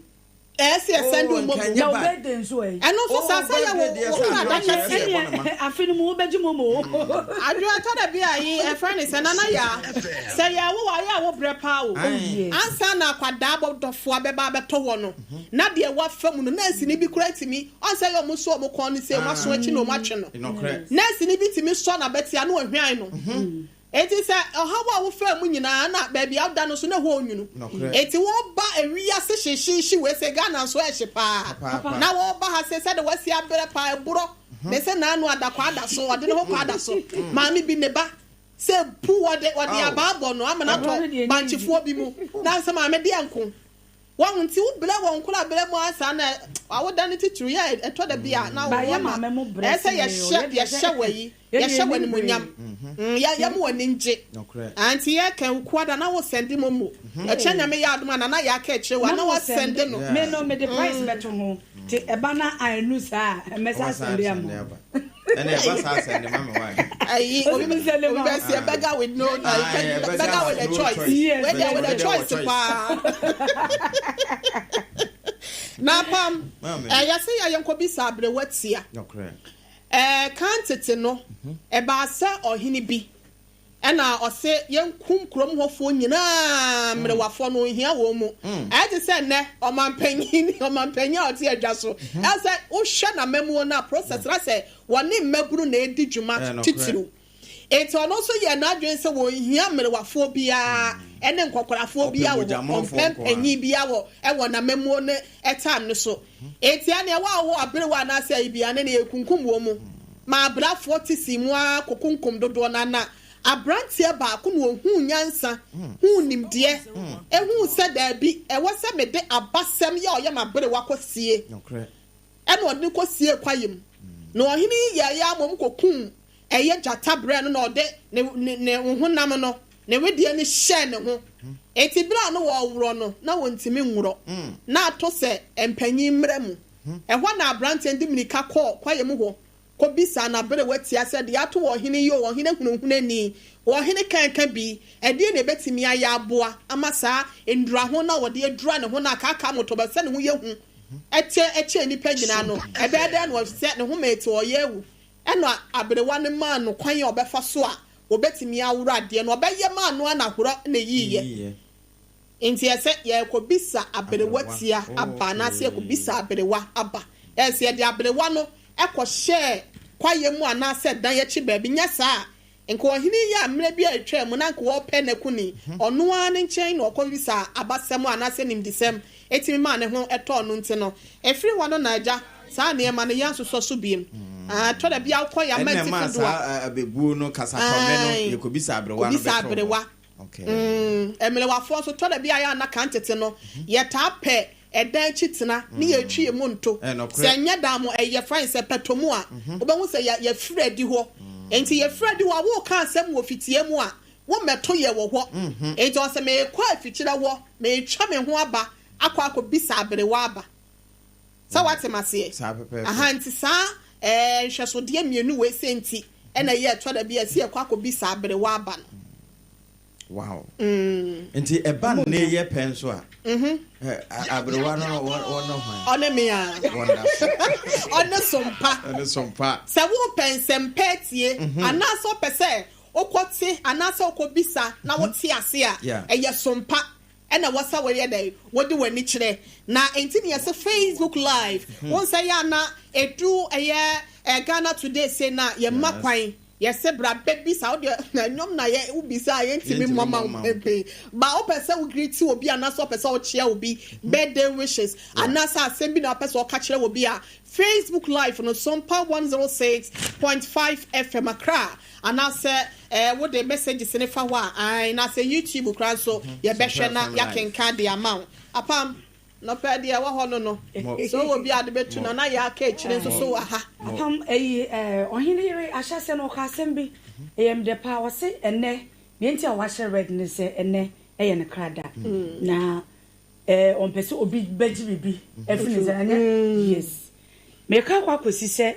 ewiase ya na me se bia wo tie me wo hwe me badwuma na wo mu no ebia eka obi nko nanka de beche no wate se yeyi wodi eka obi nko no nanka amana bia watuo no enka wakwa akotom inti de me kan se abibia o sorry a no abompaye aka che rade se Sompa bibia wo wodwuma mu ananse tumi bia emfo no asafrade a aba wodwuma mu obi wo wahu ensoma bi wo enimu nti no kwan bi obefa so obebra wase no obefa so because oni mi say adwuma no wa mra wase a oba be peni ase no King Herod ye wu Yesu an authority an akwada bobo senti ekun nkwala keten so what you say so dachi na ye bright enti when bi aso obebra wase but the maker show nkrai ne say bibi say si a se wonni bibi fofo bi aka Nyankopon ho a eya adan Nyankopon na fa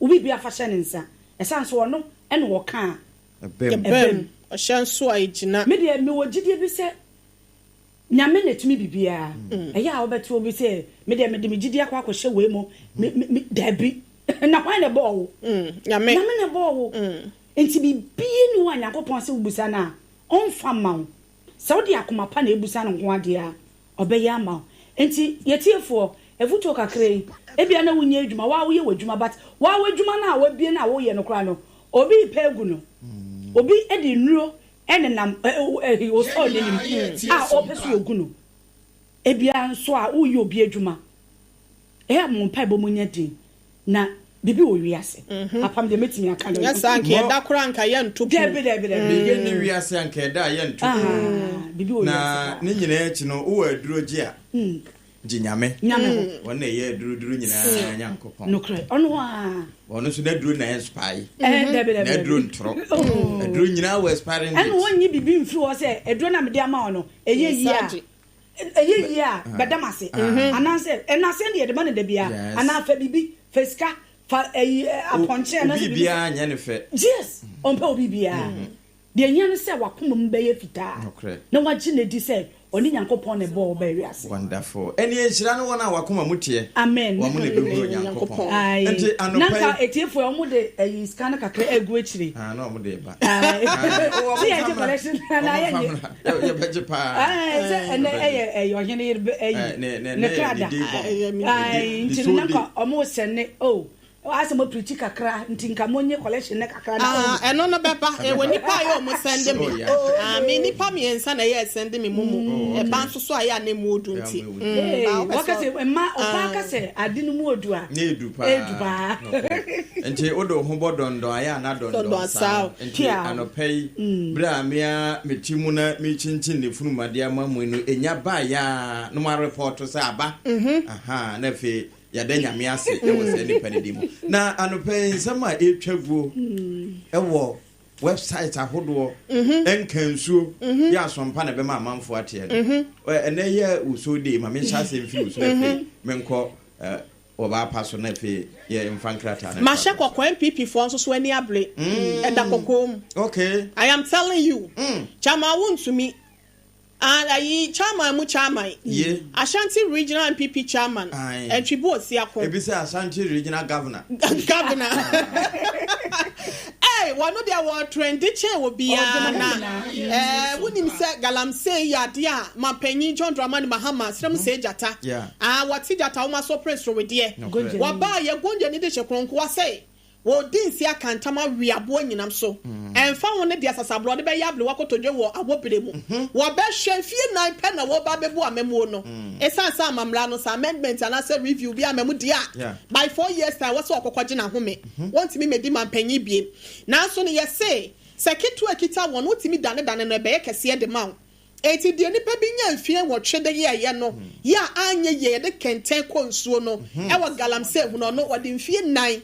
Waba be tuasie when tuasie kro be blenase yes na no na what say chama won to me Adea onkita to me kratan so tu from agudie as a illegal way in mining o yebi na bia musokula no kwaye brentu awodo a ye dibia de ato wo say ye preserve e dia man chirima mo so abehu obo ade ne pa ya wode ba ye ne wawa odum sapeneni ade eniama ahodo nsuo ye kama ebiti sa wo fe river pla river yensu ene kobra ene de keka ho ni nyina na ni te ho ate se de beto ye no ye se ano so odi gala wo ho ene pra o pra ni kura hu ase na ada wo bi de ensuo bi wo Fragmentum Volta region beto social media yes o se honko na be hu se nsuo sutene eni da ho a wo hwe wani mu a e won so ni mu a wo hu anim te sa hwehwe o nkransa ne brekum nso ebi wo ho yo the adibodua na brekum dia kra so kra krobo afra no kra so meti brekum na na ekoto aduane menkene bode ne ade kro ayi wo ho na wo ya age se ne no brekum ntati akra ma wan fa nkwa tim etino I say so no se be ya e benya e de asi wa manchirima etimi abeto na Ghana so etimi aboye se water is life enti se nipa ba akofo ne pesa minkuminya ni bottom mfaso de dodo ya wo penti no wo be say ye forest reserve ne de ene national security for ko invite na nu a yokofo nso to aso HSX bank kura kwadi gisika bi wo ho a eno so ya asem foforo a eno be mantan na ye se wakwa akoda ya asabia sa asem bi wo ho e ba na Kenya me to pressure ma na Kenya o pressure na one no man be hu se huri da sense so hia ye de asiga so a ye wurinte no apam chama won to me de anopa wo trend pa enti nana ya ka kire so wo bi amane fanto aso eno ana mpesa meka ho asem na memo ne ye hwe ye ekwan bi wo ho enu adasa wo hwe yi Rambo style ya de kire no wo yi ho na video na menya bi hwe ye na emra enye adwuma so obi ya boni a said the constitution mamra democracy nso e de atato no ye mani nyina anya adwuma mom what am I saying obi ya boni a ye nkasa ne boni no so aketia no ne nsanka okay e wasa ne nsaka na mom ye mamra no so no kwanya pa e wasa mra ne ye adwuma no ma ye nya se robbing Peter to pay Paul ye dimra no so na mom democracy anase ke mamenka bie no ya ye dia bata ho afri tetentene ne etimi bua ya memo no eno de ye sini trase anase bia ye tietia so chama wuntumi aye bone o mama mla ne ni sa de se na fata na mo kwan bia wose o mo fa so e be ya papa enkofa pinche bia no asa wo hwe ye friend say yokofo omo office animu wo na civilians ne ye friend say soldiers ene sa police officers o mkite tuo se nyankopon anya doma ketuo betimi akasa aye nyankopon na ba mu because me say civilians no mu pushi we say your friend saying security agent for say answer mo person mu wremu eno mo so mo nwura it is about the idea obi kro betimi ato ne nsa abo police ni anasa soldier ni na ni tuo no ho a until ho ma wo wo mutuo no so ya na moba na yehyehyem direct o nyama so mahama soldier ni na yi mebi pese me bokro ni din no ene ni obo ase what you say ye kwaya na yakayaka de ma oti na na de to hwe wo ma ne nkasa but ha se no mebi wo ho a o mbebe to na kasa ebufuo ye dam ketwa it is a ban sana sa wa ansha wo so wo be di ewu yes ana se ne nipa na sie bunkama fo no se wo totuo ba ko apam and one person betting me a nipa bi. Eti yanhwema jo eni komu ye ento jo ochema wuntumi asem no ho. Emra no se de sise na fata no omu ye hwehwe mo na nim de omu fanfa bla kwan so na mom say de your friends a political winch hunt bi beke ka ho ne intimidation bi ni ade ne de for the sake of our young civilians ninti no wo mo ma emla nya adwuma se be ya wo bi a wo twam kola no ye nkototo ma ne nkoka ne ho apam mame fancy a te said you can on hene I was see a mamra ye adwuma o se Ghana ha say no ase so obi ye bone a instead say ye be ma emra no ene ne na obehu na ahemfo ahemfo ni bi no ma be na we fra ne ntoma na we tie ne chacha so na okopen bi ho oh mo fa nche no na eno no eya emma nokre enadi asofo mpanyimfo so na no mo hemfo no krampo echi no obi wo nso krampo a wutimu so wo deeper wo sika eno na me na wawuram ubehu wete sam na asem kase eni edi kase ni tumi eno na amagana yentimi nko yenimu no obi ye bone a momi nka nokre nchenze ke ade a woye e wo se emra wo ho a e wo se eni wudi na enfanya de suama enchima no but one yes na say nananom bi etiatia wo mu chacha so no mo kompanyufo amanyofo mpanyufo na bo mo ye course ni ade a emmoa oman no ena de meka fa chama wontumi hu nse on se bi o susu ma ne ho so on susu ma ne ho so okay oye mo nsem pia yebu yes awoma so ne too much so why you bone say ye no kra say nye no kra ye de nya ma bonten but enim say ade 1-2 and a woman at the boss say why say be cry and tesa cry I was so brand one kakra adwo say your friend is saying nana ya we no or the respect ma national security CID for no ekọ one more office wo dem be pattern say o jai no no a o mu jai no na asano do asano ye too much yeah say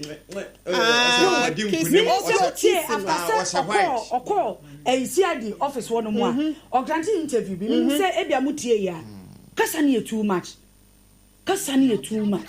Oma na kasa na brafo na se bi obi ohunu mobo kra no a wo ma hunu mobo but umma mo wabeti so na opese wo kire se mampani kra ba asante mantemu a e wo so odi kan beba wo pono ansa na otime ewura ho de a eye nti no oma ne mrafom kakra wo nye asante ye ne de ana asante so otu for the direct ma so de nti no kasa no do so wo susun kasa bebre apam de ma hu ye BC for nsehwe ya o mampani akasa fa hu yi won se first no na wo mo transfer ni wie ansa na wo mo akwa school sa wo mo pe school placement system but you see an enra o mampani efa na so afo so a wo mo hwe enwumesua wonsem so ema wo mo de betu dwa se sisi an ye nko ne se biem wo mo be yi I think say NDC for time sana net ye ba MPP for ba ye na on be se sana kakra first in the sana net ye say wo be yi school sa wo pe no ansana wa control sorry but MPP before by na almost son say obetron so hwe no ansa na wakwa yi schools are open nti e ma confusion bebre awofo no na ase wo mo kasa bebre wo mo so mbe wie kra no ade wo mo sa akotra bribe ni ade ansa na nkra no school open no watumi enya nti omampanya ba say sisi an wo mbe yi schools no obedi kan yi 7 but o main choices no be 5 no mama baako eno no TVET ka ho sansa no dwuma ni eyi no e ka ho na de to so be mu se o mampanyi se Sompa FM o se na private schools no na omo nka I think say free say yes no omo nka ho na ebi kura nso school placement system no omo nim enti se bia ohene echusu e bia memfa nse Kumasi my school St. Louis sa anasa ya santoa wo na wanya ya santoa na mo de na ko private school nti obe wona na ohene nanim aye basa because school anu open wanya anhwe kra government school onya government school ba akokra e wo ne choices ni mu nti omampani amboa ama ebimo private schools ni bi aba kaho yeah and you choose so I say private schools ni wo Ghana say omo bo omo modern ba omo ye adwuma nti wahwe e de bi akwakoka ho a I think say ebeboa yie pa na monkeypox mpox no apam ekoso pa I think they say you 10 cases, right? Ghana. Ghana. Okay. You 10 cases. And no, where's a man tambe? Okay, see, I almost say Accra and Western region. And a bimo, Owoahene Sabia. But let me busa say, a dear Nedeba, on say a COVID-19, Omo ye more who say, Ebia, some way, a from was a moya, every COVID-19.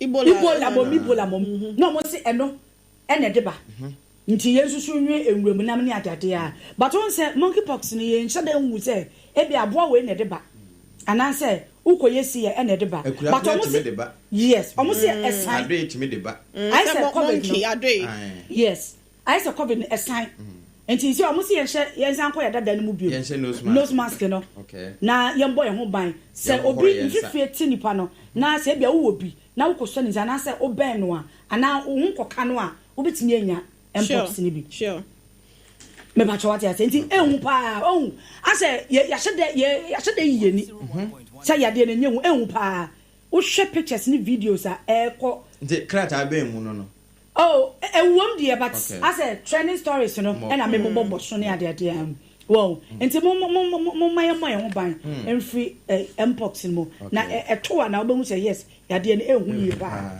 nti akoma ayese no oni ebi jare swimming pool mu ayehu any beach ko no obi kura jare I want say boarding houses ni ade schools ni ade omutimi ma no omutimi jare wo mo etimi fa ebi sapo jare no enye and bi wo so kura no anu wadware nso ne wo battle so no bi nso akogine mu oh okay and bi won so a your friend is saying one ne ho nso no obi wo ho wadware a compound house kura no wagya ehuro ewo one ne ho he says so be jan so ne bi na what studio hu ahuro ho kama no obehu se wagya obi wo ho no sabi wakwa ahuro no de ato it is a wo koka no sebia ana sebia ko toilet kura watena so ne ho fifre ni bi aka WC no seat ni so a ko tena so no so definitely enti sisi ayaba ne case enye ahwe ya pom de mia na me wa ba ne de case ne bia wo hi bi case no se de esan se me de untimi ma na me de esan me de no romance 16 case no and also wa ba ne romance 16 munya fia no kronkron chiachia mo you asafo nyina chiachia mo but sisi o why sa emfia no kronkron apa enya adwuma enti ube kisi wo cap ana kisi odofo anene na monko a okay enko kisi ne bia odofo ni su obi e onyamintuo onyamintuo ne bi enne na yesa moye mu na ya ankra abone se me wa hwe abenya monkeypox e de so kantesuo yo jo anonkalo krata naba me kura the chronicle the bokrata daily guide wo manim ha afi Ghana's authoritative newspaper Ghanaian Times and also ekura me mo the Accra Times and Accra mre and afi the Daily Gist so edemanim and then krata naba kama the Ghanaian publisher so publish it and afi the Daily Statement so ono so epiem ne the New Crusading Guide ewo ha Apame so make it the insight the obokrata no ewa hasenum sanso na the inquisitor and so ewa hasenum what do I need them what the new sentence so inquisitor ana inquisitor the inquisitor is kill not K kill inquisitor no abba and the new center minim where was say ya Sompa krata hasem the new center no hasem en comfortie news the your news enti ano so about the publisher the obokrata ano so damanim hasem no or say hide nothing fear nothing the informer and so e wa hasem no and na afei this day krata the bibo this day the obokrata so e wa say na the herald and so edene die aba ene anope Miss Media no mikra daily analyst dobon krata wa na fe Daily Graphic and so Daily Post and so abepimo and afi the custodian do bonkrata so abepimo the new finder do bonkrata so ewo mahase ene fa yetu ukra Daily Graphic idea. Okay, mama shase ewo Daily Analyst do bonkrata no wamo say without fear or favor womo and so edena me shase anyone wa broni baka say the big one wo sha your president Ghana's and drove when your president and an infoni Eda Daily Analyst and you must say Yera Kwabna Abed Jumfo was only say enche Yabasaba Betwaba JJA Yabetwaba Ghana Journalists Association Yabetwaba near ye penny for also Yera Abed one na ye president you see an time was afi bia enti afi we dia no so because ne yese wakwa file eye nomination na o pese Ghana for and as and for sanso toma no no be president e wasem anopei e wo Daily Analyst double enkrata no mo na eno so eda enchenye a wasa East DCE ena woka say wase nani bedi abedi no se galamse e won ne mpehwe so why wadus oso won penenchena esan se oso oba ye no won se won nsuo enye won ko papa jampo woso won nsuo asai me ka se ko findu nko ye kro mo hoye de hian se wo de ayi pan wo be ka ho se milk sugar bibia wo mu dada eni natane wo de bread kan wana say you are good to go na ose wasa is one day ene pani be enya sem ketwa ya wose wo mu sase wo mu didi chese ntokronto de demo no enya de enchima ebetimi aboa ena wo mu nsuo ento so wa bai de wo ba be yedumazen aboa ama galamsey no etimi abrase e wo wasa east one mo ano pay the Daily Analyst do bonkrata no enso e de enwa de bo e de abana apam ye papa yi nana kwesi jan na pantan minim samate ne nkada wo ye sentreni o one na ye apentin nana kwesi jan apentin momo na oye chairman the national media commission yes oye sentreni na wasanso I think say no sanso ye editor ye journalist the mirror no a journalist yes enti wa boy duma pa make say wada ni bonkum so yes London na bochimem ena okofiri mo ya ayara hosempa adiama encentrofo wajidi one de no wanya abrochirewu alukemu from adewu abrochi alukemu from the basa heaven oh when you 74 years when you amen nti ababe piemo e wo Daily Analyst double enkwata no emo onyene ye to aso matesa me to aso dia na me the insight na to aso na enimu ase no me hu ye Godfred Odame wa ha Godfred Dame ena kane special prosecutor ye Martin Amidu wono ena all ka assembi ede achre ye Odame se ase na assembi a wo ye na se woni mra so no opese wotietia mra no so wo chre se attorney general wo hwe petition awodo ya wono so atwe ede akwa Supreme Court esa suspension ye Muhammad ama ne ho a wo hwe se ye rada made ababetu dwa se wono munya ne public hearing na che se de ebekoso nyina no mo fantom framem ene TV so se he phone na eyo mamu ni wiase nyina hu bi eno na ye Martin Amidu can special prosecutor che se article 146 clause 8 e 1992 constitution ni mo no se ye rada me ni refio kokenka wo esan se it gives no room e was suggestion na wono wo ma se ye nya ne sa na se de ekuo bi na ye se wo mu nya ne sa na se bia nipa bi na teche so mo nya wei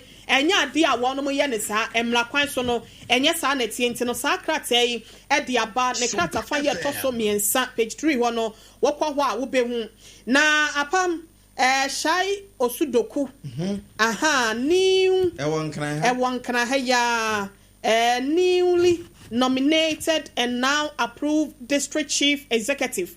Yes, a DC ya wano ho ya boni din nanse agena tom Godfred Dodoi Ignatius Godfred Dodoi honorable was se wano wedi nsia kantam se ade da na koma pono so pa ne se enwuma ebebu so e de ama na dehye na ontentaso ento form ensan fa ne techre man fa da biala da eno ntine niema ekoso se obetimi aboama unemployment rate ni titru e won empesua so no ebekọ form and again or see infrastructure development amid complaints on deplorable road network kwanfo kwabone de atetia pansam aport se kontebe no enyina da wase obeba abehwe na watimi atiti ni nyina mu de wase otetem no betitem de wase wodwiso no so na ne drip ya da roment no apanso se no nya infusion enya drip ya di si uso hospital asa ye kwan ye ho emfidi abanda dan de ba ye ne de aban so beto aso behwe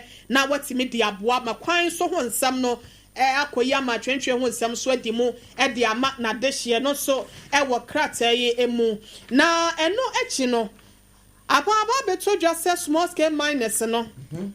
Omo chese accountability. E wo dwumedi ahodo. Small scale miners nya galamsey fu. Dabi omo kita to mikrata ye omo to fama gudie woni nkoma mu no. Wei eye legal wa omo timi de ye mining. Na emom na nketu omo no. E na wonom e kire se e wo se wonom hwe na e wo say gold board aba. Enti no se akontabuo bi wo ho a omo ni wo mo soso. Entena se hu se ne what we say ne be a first quarter of 2025 and as a second quarter of 2025 third quarter and as a fimuni nyina no de enya ye nie de free small scale mine for ho e ba ye nie de be a free wa mamuni nyina na se etietia ne kakran no etimi board wanie say ne edi sika ne ye say ne woda ho wanom so akasa e de afa ho no secretary e na anope krata ye nim ha se no no wanom so e bo ha se no a wo kire se e wala sa ne mani nyina etimi ba se be ya ne mani nyina betimi awie mu de me di twato e wo the insight mo no ene chama wuntumi ye di nkan aka na asem no Our trending stories no. It say MPP's chairman Wontumi arrested and detained by Iyoko. Na just say enura dade ekwoso ya enen krakra ye tie se na pom de ho nsem nti no lawyer Adea Akye Abia ni lawyer panyin e de aba betu dwa se wo mode ne kwa ya sabia ekohwe ama bibia nso etimi agina ye woni pom de ho nsem no krata the insight e de aba no pay ene me de most for yedam nyina se said ya yebre ne yen hyehyɛ ye etie no baabi a yedri yebegina chema untumi asami so na yaba takwa na yaba abeje wadwen kyerɛ yewia yebesan akɔ Sompa 106.5 biem na yakɔ akɔfa anopei eye agodie mu nsɛm tip off no yede abro baabi a yedri no yebia homa na tom 0260 196062 0260 196063 ubetimi afre na wode wonso adwen kyeraba chairman Wontumi ene ono na otrende kese pa wo Ghana ne nti a otrende ne se ade a started nanu fiada ye national security ko ni fie ya ntumi ena yede ekoshe se juada omra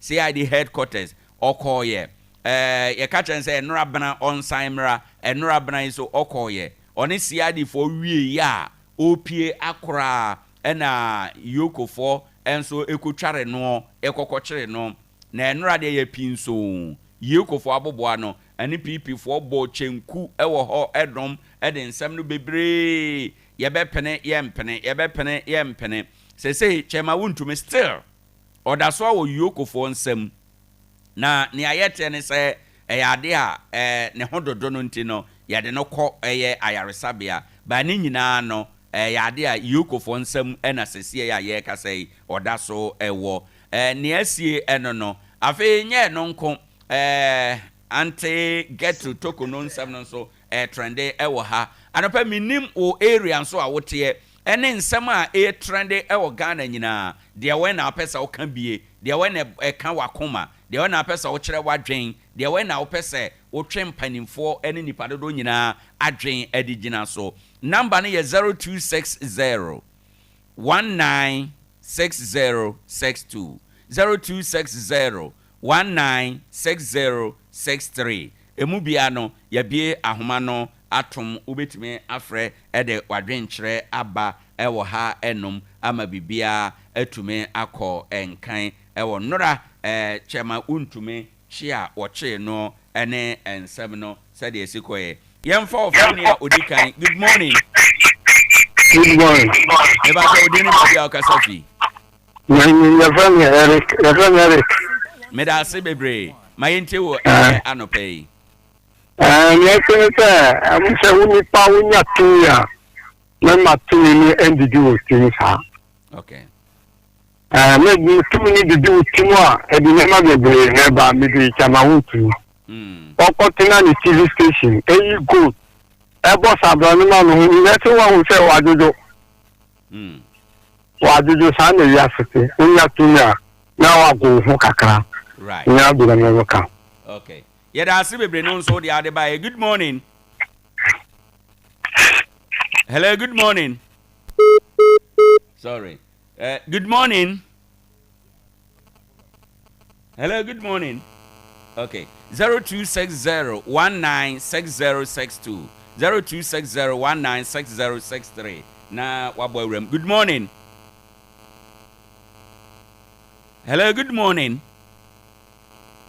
Me ba do online so good morning. Okay, yam for people from. Good morning.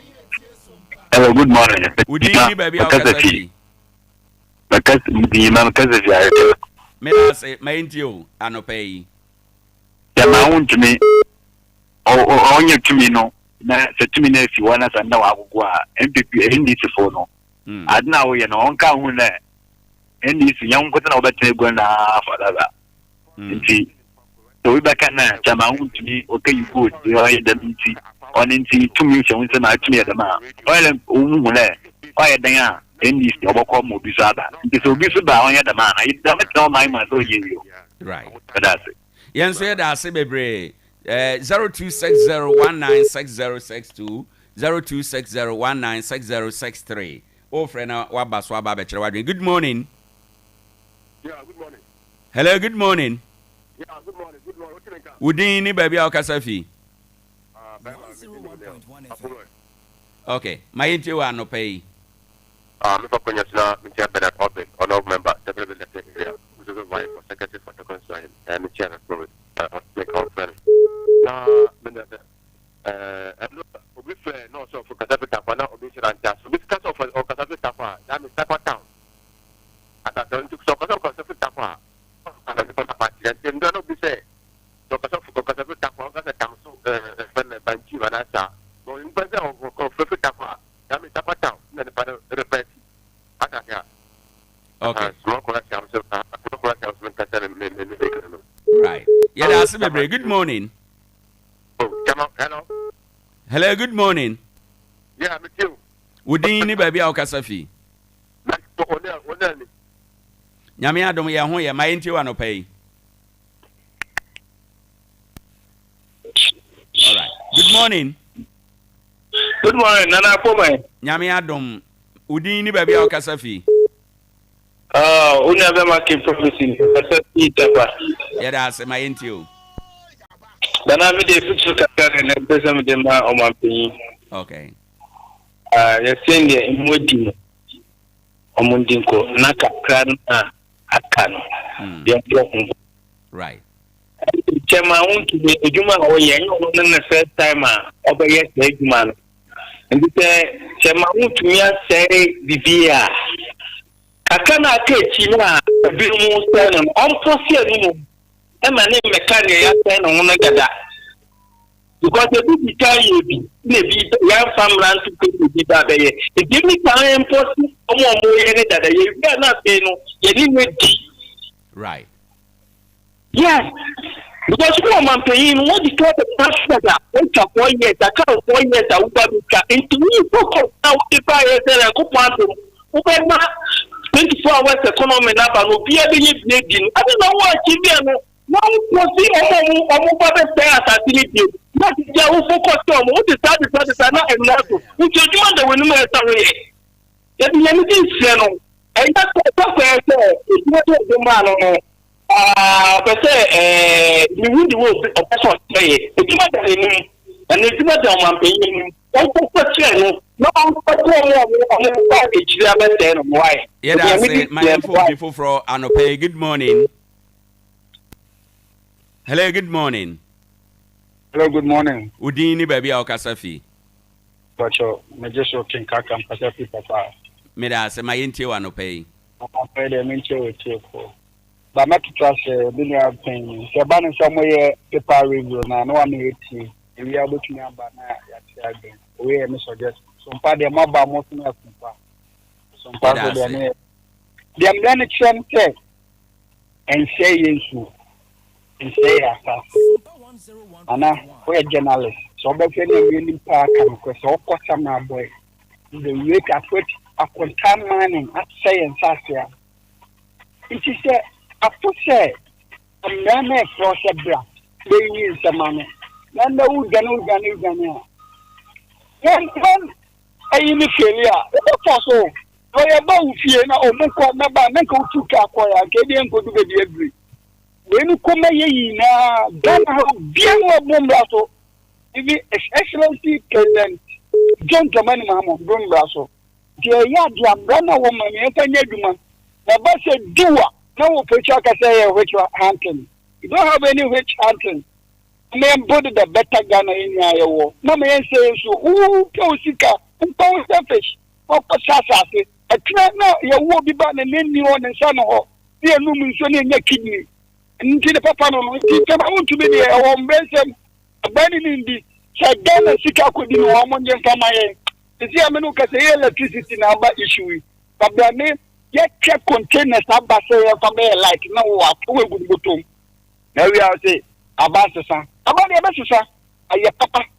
And Buffer so. Yeah, that's it. My info before for good morning. 0260 1960 0260 1960 What the ones who are doing tray bar and pay. Good morning. Good morning. Udini baby Okasafi.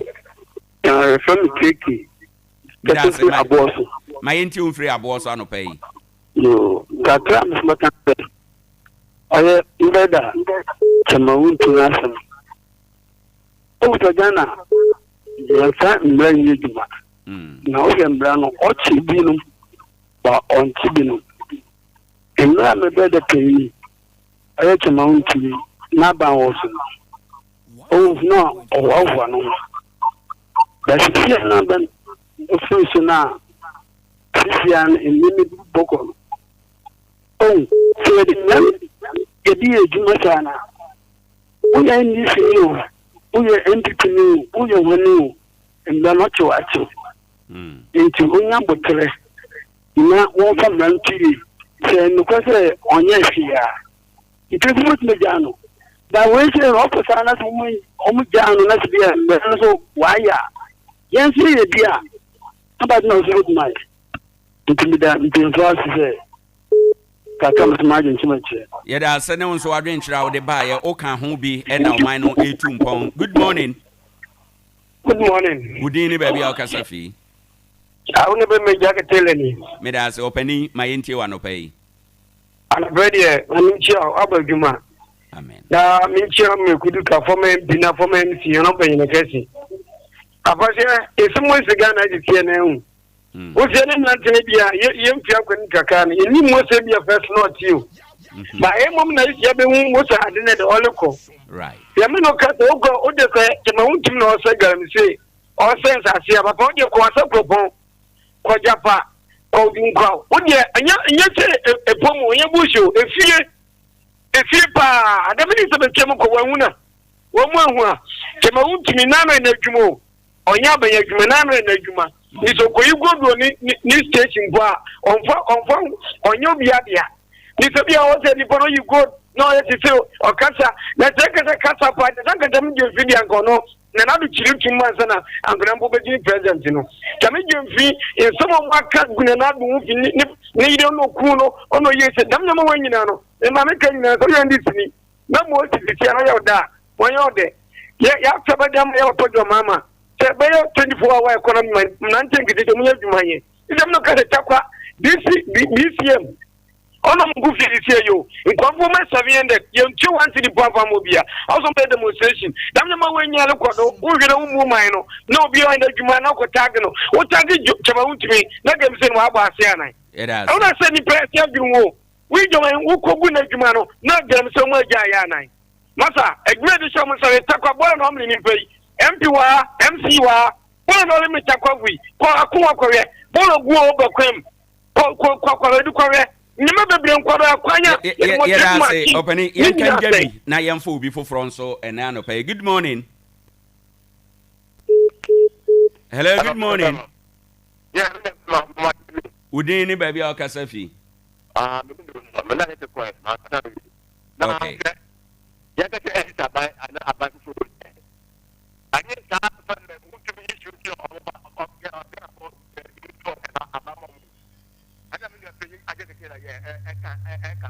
have a lot of issues in Ghana here. Sompa 101.1.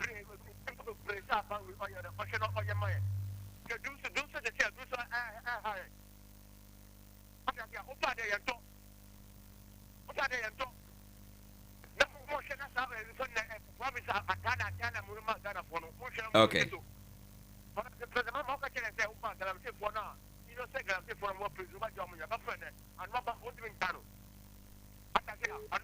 Okay, indeed. Obeni, yes, obetime afre 63 no 0260196063 0260196063 62 no my challenges kakrenti no obetime afre 0260196063 0260196063 ofre na waba abekere onso wadwen 740 bwa yebesan akọ Accra na yakọ akọfa Sompa Sports ena no pay de ye de abro enti sesi ayi de ye je wadwen kire ewo ha. Good morning.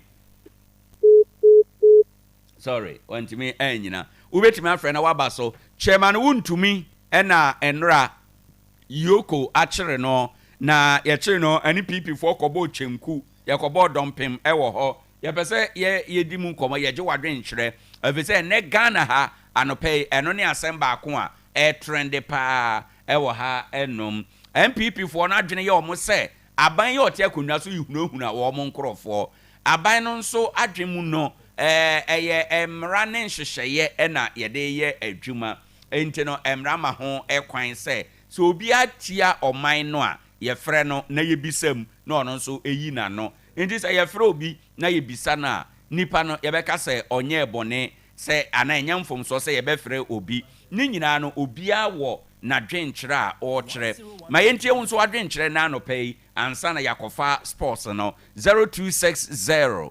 196063 0260 196063 we ene anopay number yede adwuma ubetimi afre na waba abekere wadwen kama Adea Akye Abia adwumadie so nie ene ukwada na wotwe na pay mu. Good morning. Sorry ono so antimi anyina network challenges no ana ejina mu ba say wo de ekoso na try na otomu a yebetumi aboa na yede wadwen kyere ato so 0260196063 yes I live e wo Facebook Sompa 101.1 FM ubetumi akogya wadwen kyere e wo ho enom na afi yebekenkan na amansan ato. Good morning. Yo, hello. Udini baby akasafi. Me didn't ken Rabbi, me kasafiri banchim. Me da say Rabbi my enti wano pay. Yada nyamya se pa mahama ye ejuma pa. Ejuma no ye na ya na binin fise bia de oye na enye. Do ya se de obi ane na membu. Ana de oye na writing. What you say? Right. Writing. Nti wa frɛ chairman untumi na ye tutu na no ene nkyerɛ bia ye grievances. What you say? Ene nkyerɛ bia NDC to NDC to. Writing oye no what you say? Right. Nti yo ma Ghana fo nyina nkan yakoma tu ye. Na hwɛ papa na ejuma na oye no na ya ne re. Ye fa didi ya re ntanechi. Na ma Ghana for so enya ye fa ho di because ya brache the people for mo si ache mo dada ya ache say me de obi bia say ye ma ma na right. Good morning. Hello, good morning. Udini baby akasafi. Isaac Tamso. Me da say open my entry on free Tamso. Okay. I'm better than that. Wait, me a there so I watch my own to me. Me the my youth say Montuma boy. Right. Said you Lisico nya no said and said na am win. You be to my grandpa. One skirt on fire. See the mark to my boy asset. On no win in sika. Na ba ne say kwan of fast wa. Odinye ska wo e pan bi so no. Then tears into the you one. Bible see you work again in our fan. The young nothing of a time. Right. Me, baby, I'm doing my playing what I'm saying. Waiting your friend, I will pampasso. But so, Boko, the military for Aquafano. They determined to me on Bombrasso. Dana was so my being was on Bombrasso. Yet in brand nature of money. The yin brand few were. They may be yet. And they are let's say Nipano 18. No Cassa. It's here, and I say, was support to a 10 year. And so, we do well. A question could you tell Black Panasmo or Kaiti and another send another Garu or the private jet to fire on our berries and death. How could you win and born one? It's not me friendly bread and answer or time and yagi. Right. In fact, you because on my gun and yet to check. The Mieso said that the chairman, sir, that the way energy, in fact, a cabin and to chairman. Me and fact times to enter chairman. Yen hwese be your friend you chat one sana ya fa agudie mu nsem no e de abro enti me try me last caller ansana ye koba ya san baby. Good morning. Good morning. Udini baby akasa fi opani. Patrick James Braba. Me da say yura my enti wa no pay. Okay. Yeah, come on to me on say obi a Ghana ho. The medina yes you know because until me say hello. Hello. Okay. Hello. Sorry. Good morning. Hello. Good morning. Udini baby akasafi. Well, Fema Alaji Makasati Zungu. Alaji Maiti wa no pay. And answer man guarantee we trust and answer that no. Such a fine machine is now. What they done and if I need never. If you put one never. And people say, yeah, they eat to us. Also, machines whatever look or see ya. So machines yama what they are basically what I want to say in Sassano. And so people say it to us here, Brassy. Now that should be and there and drought. A boss what did mobile money be this thing now 18 a boss. And what did about finity. And now, mamma, say, no, what kind of so for this kind of ban about what then what did and see a boss of phone, a boss of phone pay for now, one night a phone, especially I won't now one banner 1 year, man. I will put a motor now and feel fishing one way the demand. Me sure say a boss of community be a bad demand. Was what would be but I won't now one banner. And so I want cheap no and a boss useful. I saw was sorry. What's for the pan because someone what there you be no so now we will say what the matter quadi. But then they will say yeah but the next lecture will be all your own work. I will put a moto. Now I say na papa ya dem brand saga say nipa no yebekuno you could have asked so account my yemfa udi no pensi yebraso na yemfa agudie mu nsem emfamre yatie aha aye Sompa 101.1 FM yemfa sports emra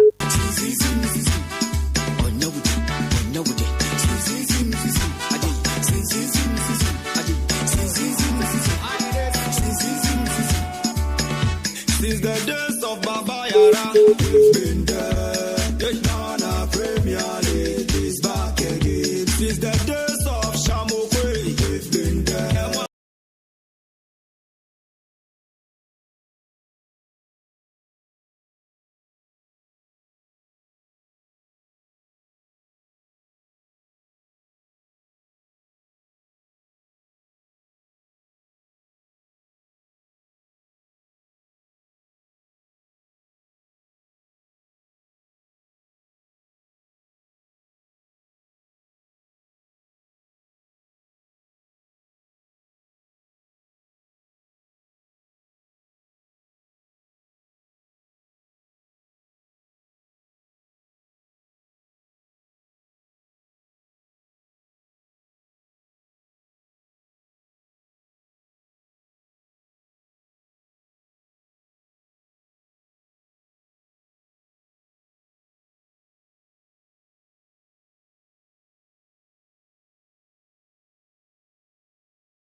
and we knew from day one that there was a need for us to stay together. There was a need of hard work to be invested in that revival journey, and that has been the mission. Again, the vision has been not only to revive the sport, but to create a very sustainable. About 22 summer, Cat and so at the 2 Jana and Perimusam, Amaya Tia for our Jumadin. So now, I'm announcing how, and now, or say, Chima, or see, say, or no, a Jumana away football, more FA presidency. Or no, or back catch a gunner for you now, or be so I say, I know, say, I know, won't be not time for any or say, no, so you're a football person, when you're a football person, or no, or be a man of footwear, Uti. I think that in the life of everybody, especially when you're given a chance to serve, you are continuously asked about a legacy. What do you want people to remember you for? What do you want to leave behind? Okay, and I'm sure that naturally people will speak about all the need areas in the football ecosystem that has to be fixed. Okay, yes, I'm not disputing that we need to pay attention to those need areas. Yes, I'm not disputing the fact that we have to fix those problems involved in football. But it's also important that you leave something which may be intangible, but most important. Kat Edwin Samuel Kreku, Ghana Football Association President, Nensama, and also Adutujan and Perimusam, Emma Genati for Jordan Suna, away from Wanian Tom, na Yankodidi and Comanca Cry, and so Free Clubs and on. Ludona Swaswan and a parent, the flew on so at the Urban of Perimusam, and Famati for now. Only send Nakupoya Duma, Equa Cap, and so 8 to me Abaso. Nakupoya my best started next one, 6 competitive Nano, and a Crobia Kumase as Saniko Consuena Quenan, and the Omsuka can be Obi Masu Nigeria Hall, and a Jumadino, and so a bit to me across na clubs are almost a bit to my take partner, not to say. And now some good talk about Kotoko and Zoom, and Nimba FC, and so I can be watching Romo Stars, and so I can be shooting stars Munian, Super Sports United, and the clubs are holding in, and so I can almost could take part and so on a pedum some Emma Geneti for old Jumadins. Now, away from one young Tom, Nayanin Komaka cry, and so and from free calf as way. Now, Olymsa enter now Africa Cup of Nations now, and also 8 Timmy Abba. So now, Anuna Morocco, and the calf local organizing committee on, also announcing and also able to host Africa Cup of Nations now. Not to say in the Urama Olympic Stadium and our Rapat, and no Ekahobi, and watching on Labi Zuari Stadium, and so a Casablanca, and also Ekahobi, and a Pierre Jogo Stadium, and also a Casablanca, and Tuamu, a Stadium Makumaku in Sianisima Bomians as well, and watching Urama El Bacha Stadium, and no Mohamedia, and also Ekahobi, and Anna Stadium, and also Ekahobi Bakani Stadium, and so I come to where Stadium Makumaku and a calf, and we know Basson Swan of Perimusam, Emma Genati for S.O. Jordan. So now I went from one year to Tom.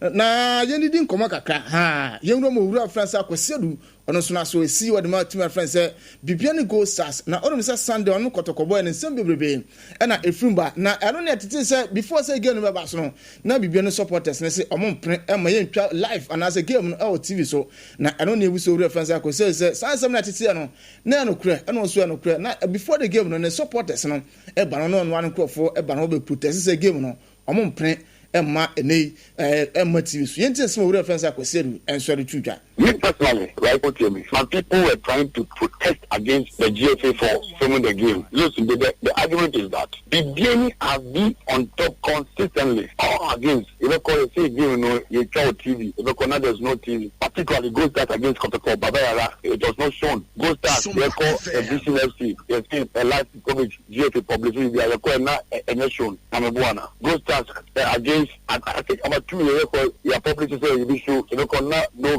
TV coverage. So if we refuse to also protest there, we will not allow the team, the match to film. It's just a protest. Now, you opponent club in the year, that's another GFA. So why do you take it for yourself?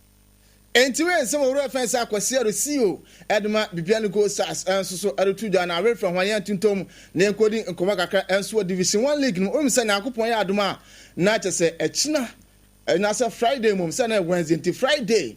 I would see you. And it touch my level wonders, elbow, we know what I saw you all qualify at the league. There's a zone 1A, do the first, and zone 1A, zone 1A, zone 1, I tell you 2. It was zone 1A, and it was zone 1B.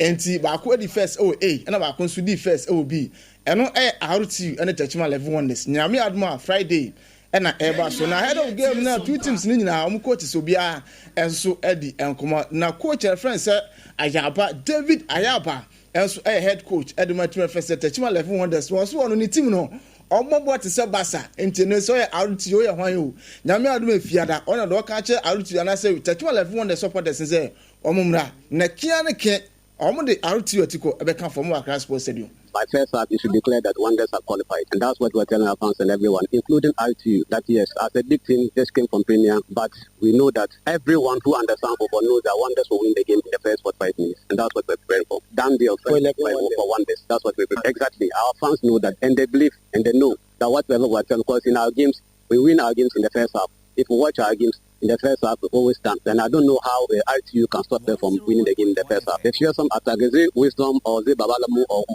I know them, and yes, but we have more fears, more. I know them. That Coach Sapo is my senior, okay, and I've studied his team. I watch them live, watch their videos, okay. So I have a clear strategy on how to stop them, okay. And I know the strength of the attackers compared to my attackers. I know the strength of them, okay, and their weakness, everything I know. So I know that yes, with all due respect to my senior and RTU, but this game is really going to for them for best. I like you Wonders, and this. About 21 summer. Ori friend said David Nyaba ono head coach Adama Techima level 1 this and so RTU gent nyame admo fiada RTU for na mom prepare papa na mo banama hwia say o misa swam no enya asem gutu akra na no su ya ena ni opposite coach enso ori friend said Shaibu Nuruddin enso Mohammed enso kasa no say hey so no kan dia o de we no etwudu ho no ma de be hu ne danta so nyame admo fiada no scenario ye any park so no so nyame admo Friday RTU Edize won say RTU dey on so on RTU premier team. Nyame Friday Kianeken RTU Techima level 1 this. Yeah, for sure. We are ready for the game on Friday. Yeah, definitely. You know, since the beginning of the season, our ultimate target is to get RTU back to the Premiership. This is where we belong to. So all is well prepared and definitely we are on course. We did good recruitment. We scouted so many talented players. We are fortunate to have Sapo Castro as our head coach. He masterminded everything, and we are sure we will definitely be back to the Premiership. Definitely, it's a done deal. There is no fear. RTU is well prepared, and definitely we are winning. They are unstoppable. They will deliver. Nobody can stop them. So we have the confidence at the end of 90 minutes, we'll carry the day. Yes, they are coming. They can't wait to be part of RTU victory. So all RTU supporters, the fans within Accra and its surrounding, all of them are coming. And they can't wait on Friday. So we are urging all supporters of Real Tama United across the country to be at the Accra Sports Stadium and give their support and also be part of the victory. About 21 summer, Ori Fence Nuruddin Mohammed and so on and head coach Adama RTU Real Tama United and so on. Edu Jantina admi fiada ha e be kwa kohena bia so etime kama ne ahwe se hwan na be hye ne kunti we nsama efrim ba no pe mu ensem ema inatifo secure sanitary pad no pe omoto achi na da gude mu nsem e ba menu aba obosumi akontu na 20 na 28 on ha internet 28 obosumi akontu se be kama enso de amawa me pato secure sanitary pad na me kanfo enso de amawa no achina am ka hit patch enso eso ase na no pe me pato se wachiri be mu hona be bia ye wo bia no wo de pepa hono no wat ba kona da tar so within be simanum ko ni dusu no obensa ya oni nyina na ekona so no ho ato na ona akro no na dwan so etim aye kama ye ne adane ho kakra bi ne da manan nsem no enso so ato aso de amati fo ntiyantwa homra Sijanko kakra bi ne mfa manan nsem abo na no pe no emfa amati fo enso ojumade so na onim se na otwe we na Liverpool na se EPL no omoso etimachi ye so ade si omna so mpanifo enso president twafo ne kama enso do na se the league na cup ama on de na ya de se parade no eno so etima so na eno na Monday no parade so etimi cause na minimum se mo bi so oye Man supporter se ne so Chelsea supporter se City supporter na mo ha Liverpool for your parade na ko wo che na hiya na na wo free him from no the caba no supporters ama nipa ba sa dwono de kona dua sanso no ama fododo na enso etmepe na me ese woni nyese ka kiro na o Liverpool supporters and that time no man fa ho anche na no na CEO Adama Liverpool enso ayo real friend say Billy Hogan also ene sam ka kiro no chema supporters no mo prepare no wontimi trase enhwe mo kwa abre nei onko no kwa bibi kakran fo mo ono so ko supporters no e na so mo prepare no mo da hospital no so ko e kwasem nei ɔde ne nsam a ɔkɔhwɛ supporters no ɔno so ɛnɛ ɔde bi ma Sompa yɛtiefo. On behalf of all of us here at Liverpool Football Club, I would like to extend our heartfelt thoughts to all those who have been affected by this appalling incident on Water Street yesterday evening. This weekend was one of celebration, emotion, and joy spread across the city and our entire fan base, and it ended in unimaginable scenes of distress with this appalling incident. I'd like to pay tribute to our emergency services and partner agencies, Merseyside Police, Northwest and St. John's Ambulance Services, and Merseyside Fire and Rescue, who dealt with the incident, and now our hospital staff across the city who are dealing with those who are injured, including, tragically, 4 children. I would also like to Enti where some are already fence Birhogan or no CEO and so Adma Liverpool and Liverpool supporters are almost so Ahokano, one so Timko, some Camadi in some way, and Sujana Pedum, some Emma United for all joiners now. We're from Yantin Tom, our Atlanta Beckham, Amusio, or fence Gampier Gasparani. Now, or no any besides seasonal, and so Etma Banario. Now, oh, twas what now, our Atlanta. And I said, oh, twas one or so. Say, dear, one in Penafako say meeting. Now, meeting no some dear, one team card donor fancy and chance and trophy. A branding crab and a veteran, sitting in the future. Oh, Atlanta, dear, in the near times now, also at the Baba with Tudama, Pianson, and San Trophy. Yes, we are to be on a pedum some Emma United for. Now, Udama, Napoli manager, Medica Gabeka say a name, but fancy Kevin De Bruyne and Napoli Ford in a chair, and almost the signature, almost every time. No reference, Oriano De Laurentiis. And it was us, oh, I'm not cramping off our phone, after Kevin De Bruyne, when I wish for your normal Cassanti Kevin there, we had the DNA on sweat my room. Now we snack and so I team and friends SS Napoli, and so on a pedum some Emma in a tier for Namiadma Champions League, Namiadma Saturday and an Airbasso, na and Europa League no, and so Airbasso na Chelsea the Blues and the Betis and an elbow. Now, we brought to the Facebook, Chelsea supporters and the Betis supporters in their born in Poland. Me come to and that's what I'm going to with Chelsea supporters now. Now, Betis supporters now. As we have them, we to call. Now we are to about where to call. Now we are to about other Facebook now. Not to say, and now some could talk about Chelsea supporters in you. Me come to how many Betis supporters that they are Pumusano. And not to say, and then came on 7 p.m. else and I have asked in the Chelsea. Every time I shall not say Betis and so on. Every time I shall not pay them some for desert transfers and so I can say I'm not much now. And then voice and so on. Every for Saturday, I see na victory cast when chapel. Yes, believers work of victory now. And so it's about to us. If you say no and so we can hit patch as we are saying and watching secure sanitary part and so on. I can be on a pedal with them and a briar from Suffolk and Tanka when you are opening Jeremiah and a Ransford on Facebook and the voices Nina on the Hood Makama Yako Najman Diaka. Apostle Frank will say believers work of victory and so it's my This is our feel the heat. Sompa 101.1. Sompa 101.1. Sompa 101.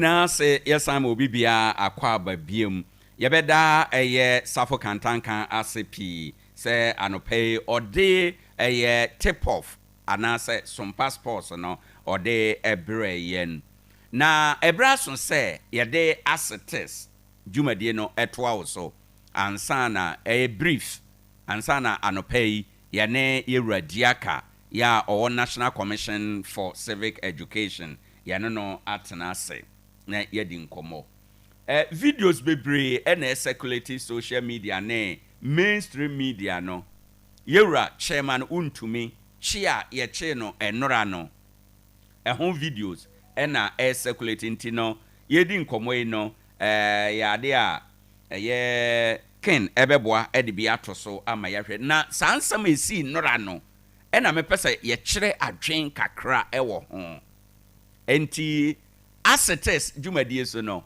ye ka asem no pein ye ka nokora ewo asem no emu ye ka etwiwu a ebi enya wode ena se ekowa fam so ebi ebeye wode ene etwiwu de a mo betage mesesi a ekoma so de a mo bebo maba so ba ni nyina mu no ye botaye ne se ensem no ye wai ani ye ka nokora na ewom nokora trudo no ene de kyero aha no ye mfa nokora no wada ewo kwan bia eso eno nti na yato segment ni din se as it is said ya etie saa na ye ka no enti anopen so ye ka ede acho na ne dia mede ma wo no mato din se force or law the crossroads Ghana faces. Force or law the crossroads Ghana faces. Eno ne me as it is a mede ma say to me ana emra san kwantanan eso na Ghana yaba abegina na mekanisa me ma wache na mamu wakwaba na maka se eniema bi boboba oman Ghana mu na ebraso se ye wayani na ye kan nokre na ewom na ne anopai masem America no ebi befa national security ho ebi befa chairman wuntumi ebi befa MPP ene NDC party supporters ebi befa obia ho oman Ghana yetimo no ye oman a ye de mrane nhyehyeye ene ye adwuma mrane nhyehyeye no ene ma ho kwan se national security ne abambofo nyina meka security na security for ni nyina wo mu bia police for military no obia wo security no mu ebi na ne yete ne se ade bia eba nansen wo ye man mu te se nanu fiada national security kobo chenku ewo yewura chairman wuntumi ni na boboa no ye bo ni gate mu gangan ye pe na che no enye bone se obi aya ade a etia oman mra ye be kwa akokyere no ba Ghana oman mra no wa kyere kwan a ye pese ye kye obi a ye betimi afaso na ya kye no ena enu nyina achie no eya akoye se ye kone saa no a na akoye ayamhyehye ye kone saa no a na akoye ehu enti national security ni ayepesa yesre na ye kan se mu wotumi nyina se mu betimi de ache obi ana betimi de afre obi wo ho a ana enema no bi wo ho a ye betimi invite nipa no example chairman wuntumi nano joada CID invite no ono na onante ekoye no oni CID for tenase di nkomo ye wie ye no ye mani bail e mani ko ni fie e na ye kan se ade chi enura benada onsan emra biem enura bena no nso ono ana onante ye e na okọ CID biem oni CID for kodi wo mu nkita ho nyina owie ya opie ekro no e na amane bo kire se national security for esarande no ena yeche no ena yede no koye enti national security any security agencies yebesere se yepesa yeche bia die na mra no kan die na nhyehyeye kan yemfa saa kwan no so na ese ye ne saa na amana ye huhu dodo se eye huhu saa enye ono a yeche no ene won sunsanso bi wone so na mom yene a nipa dodo na akate abonten no eho na ye ana ehu no akwa akogina enti emo asem no but meka no saa na party for no nso ebra so se yebejai se obi eche ye obi na oyeye party ni a na ye nyina yakwa akobo chenku no sebe mpreduasa se chema wuntumi wafum oman Ghana emra na etwase ye che no a abusuafo ani pipi fo mopa monwe abo botoma mopa munsuma de enche mopa monye demonstration 365 days no se wafum oman no mra na se etwase emra ne che na emra be che no saade we eboboba a ewo se ye ya hweye ewo ho se obi yemfom so a menka ze chama wuntumi yemfom so me de kan sem se obi yemfom so a na nipa ni nyina yahura kogya na chi enti se obi yemfom so a ubetimi adi bone udi bone wi a na wape party bi de ho abata na wa hyeda kan na meye sesi andi seti akonnwa so nti no ubetimi aka se na meye MPP ni nti na wo mo ye mi sei enso bi kura na nipa na di bone enti ebra so se party for nso mu begyae saade no ne America nya MPP for nko a NDC for so ye bi kopem se yewura ato force a ene oye finance minister last year 2024 yede no call court korampo no minority MPs ni nyina kan se yede ato force in court de a wo mo ma parliament biem wo mo be da bi ato force ebe court bia no wo mo be akodi nachi akọ court ho enom ye saa na ye hunahuna institutions a ewo se wo mo de eye emra ene hyehyeye eye adwuma no ye nyina yete oman Ghana mu ena American president eye Barack Obama oba Ghana ha oka kire Ghana for say we don't need strong men but we need strong institutions na den institutions na ye oman adwuma na parties no ana party supporters ya sorry in any case se chema wuntumi asam kan o se wadi bone a bone na odi ye no emfaso be na MPP fo nya wo mu ya eno nti ewo se ne wadi bone na ye kire no a ewo se party fo mu kobo chenku edi a kire se mo anyi no a ye mpene enura de na ekoso no e bia wo be fa ne light wo be fa ne biara ba no kure wo mu ni se nyame na ese ye danase ese dia na ekoso no ankofa ohaw bia ma hwe uba ye Facebook iso a hwe screen so na hwe video so a ye de ato so ene niema ekoso eniema we koso akopem se ekoji yoko fo nsam edru ba bi no na wo se yoko eto nsafre military reinforcement na wo se yoko eto nsafre police reinforcement se be ya ombetimi manage na control crowd no a na womo amase anase womo bochenku no abusuafo ye nchechire wo man saa menkan se national security for dibim ena menkan se yewura wuntumi odifo ba me ne American se yemma kwan na mranya adwuma national security for mo beche obi a mo nche no ne kwan eso nienti a nipa no kobo chenku nyina ne se wo mo adwen kire wo mo se national security for no boa pa bo mutima se chama wuntumi chia na ye beche no efi se na anu fiada wo mo ko ni fie ananka ye pe na che no endi ya nya na nche no fiada de a ene na se ye tete ebi so kura e ka se ebetimi aba se enora banadai kura no CID for fra o mo frɛ no enora banadai no na eye nyansa kwan bi a o mo fa so efi se chama wuntumi opie free CID hɔ a ɛna ye sarande no ye ambushi no sɛ de be kan brofo mu no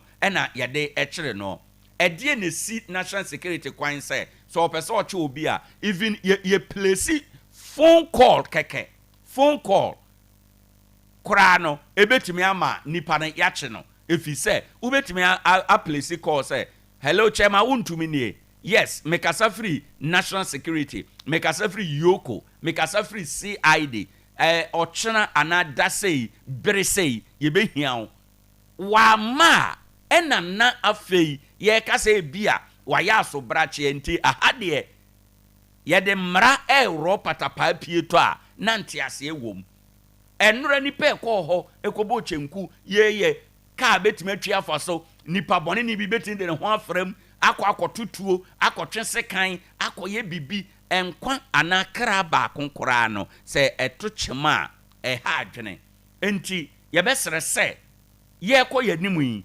party for no muma ye nhunu saade no biem national security muma ye nhunu saade no biem se mo bechi obi a formally monfa kwan na emra no akere so na ye nche no ye asem we nti na ye hwe constitution no emu article 14 1992 constitution can say onipa bia ye che no yen kai say nipa no o fa ahode o liberties binum a wo say ye hwe na enu nti no ye che nipa na yen che no emra kwan so ye che nipa no nso a yen kan kire nipa no pefe wo kasa otie emu se ade we nti na ye che wo but recently arrest na ye hunu nyina no nya sa na ye Owoahene na ye national security akwachi obi ye che no wie ansa na ye de na akọ ye de no kọhye dan mu ansa na ye se yakototo na no ye wie ye no ya bọ no kwan adu sei ya ye ni sei ansa na kora na omo aba beka akere ye eba sa e mankrofo nya suspicions enkrofo dwen se oya abanda da mu nipa ntia enkrofo feel se oye sei baby a nkrofo ede wo madwene misusu se me feel se me yese no enema bi sa ba ehu aman bebre akọ problem enam niema bi ete senti enti ene as it is jumadie so ye kanokre ese national security we beg you se mo bechi obi a ye nche no formally emra kwan eso party for monso se ye chi obi a ye besere se enye mu chenku a mo bekọ akọbọ wo ho no ena ebesesa bibia etwa se ye chi nipa na ye beche no etwa se mra di nipa na emra bedi no etinye dede no a mo bekọ akọye wo ho no eno ne be solve bibia. Let us build strong institutions enye partisan institutions ena ewo se ye build we ene no pay as it is mun komodia ye wo ede ema wo ewo trending issue a trending ene anopay ewo Adea Akye Abia dwumadie eso. Well, baby a ye dri na enche ye bedi nkomo ye ne National Commission for Civic Education NCC for eba bedi nkomo ye nim se afibia no wo mo edi Constitution Week na afidie no botai be na daso na mu adesua ede maye no eye de wo hia ene eye birthday mama ye birthday wish we emfiri hotel Nash Said o mame ene Angela Obin oye nurse ni ewo 21st clinic ewo takwa Nash ene eye birthday happy birthday enkomau Nash yesre nyame ahoden ene nimdie se obenyini adom ene nimdie mu nyame nhira obebre enti ene eye Nash birthday obaye Facebook no so a Nash ena edaho eno ene eye Nash birthday enti ye man happy birthday nyame nhira no na onyinfira adom nko adom mu eni boni bi ebehwe no nsaboni bi ebesom ne mu ene eye nkita hodie bi a ebekon atia ne daach ne na brabo no ene ne birthday ntine ye bom paye se awrade enyi no emfa emfiremu emfa emayen se ebe ya bibia ebetime akọ kama ede amante Nash happy birthday o mame ene se ye ma sa happy birthday o mame ye nurse ni ewo 21st clinic ye friend Angela Obin nyame enhira no pie.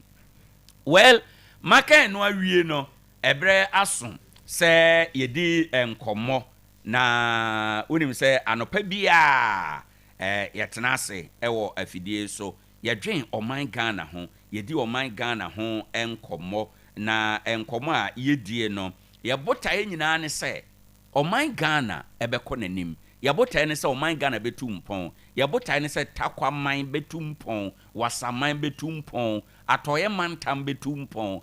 Na ɔkraman ka asɛm bi, ɔse sɛ baabi anyo a, baabi kurukuru akakra na ɔno nko abɛda ne deɛ ɛhɔ nyo ɛma no. Enti no yɛka wei sɛ baabi a nyɛ ye kura a ɛwɔ sɛ takwa ye.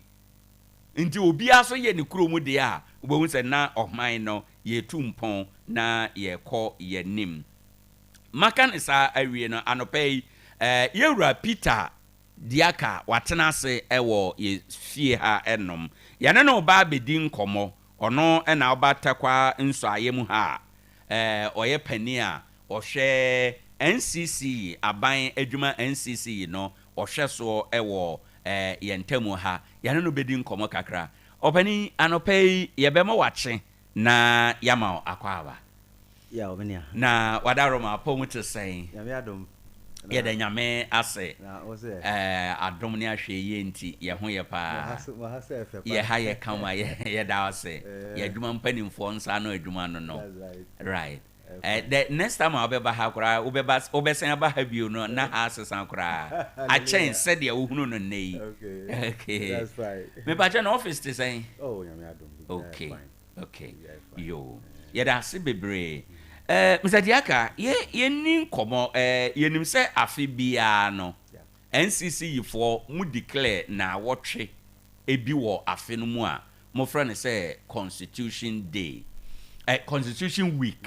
Na sa week no minim say apart from activities be a moye to celebrate the week minim say be a neema ewo mu ne the learnings out of the week expanded throughout the year enyina enti anope e pese ye di ho komo kakra to start with NCC Constitution Week a afi bia ye die ne ne keka ho no e fa de ho yo me na mamendase na mfa kwanya so right na menda nti ode wadaro ma betimi a relax microphone is powerful bibia be kama menda Sompa adwumafo nyina right say ya Mr. Tiem pa yo you are one of the latest station na ebaka takwa FM so no ho no correct yes said na wodi kan kai no every year bia yawo a week bia your office and I for no to ha they celebrate Ghana's return to the to democratic governance and me can return to democratic governance and I just say yes call kabimami kabi amamu no on say sa kabimami kabi amamu ya ye wom sisi ya the fourth republic way no on in the beginning and I said the first kabimami kabi amamu right I said Ghana for yaji and I say tisa that is not the first first no I'm saying na our first president Nkrumah Mreno right that was the first republic but no and check be say 6 years so say okay and soldier 4 about 2 abain right international say eno ye first republican constitution and okay ye kabam kabi amomo no that was the first one they did kind right nti soldier 4 years ano 2 abain gu no and che bia ena yesan e ka say no ye pe kabam kabi amomo no e chen soldier abain right nti yesan akoto aba Emma Dr. Buzia so e bai right ono so ye the second kabimam kabi amumu a ye de ba Ghana ono so unfortunately no ono sanche ena another soldier for no esan bai na ku na san bai right ema ono so aban no ye tugui nti ye woma na Ghana for still na o si dabi kabimam kabi amumu na ye den ye pe ye mpe soldier aban nti ye san call back akoto ababiem nti akoto ye no right oho na me uncle aye Dr. Leleman right ono so o Dubai aye the third democratic governance ana kabum kabi amumu that's the third one unfortunately again ono sanche ena yesa soja yesa nya another coup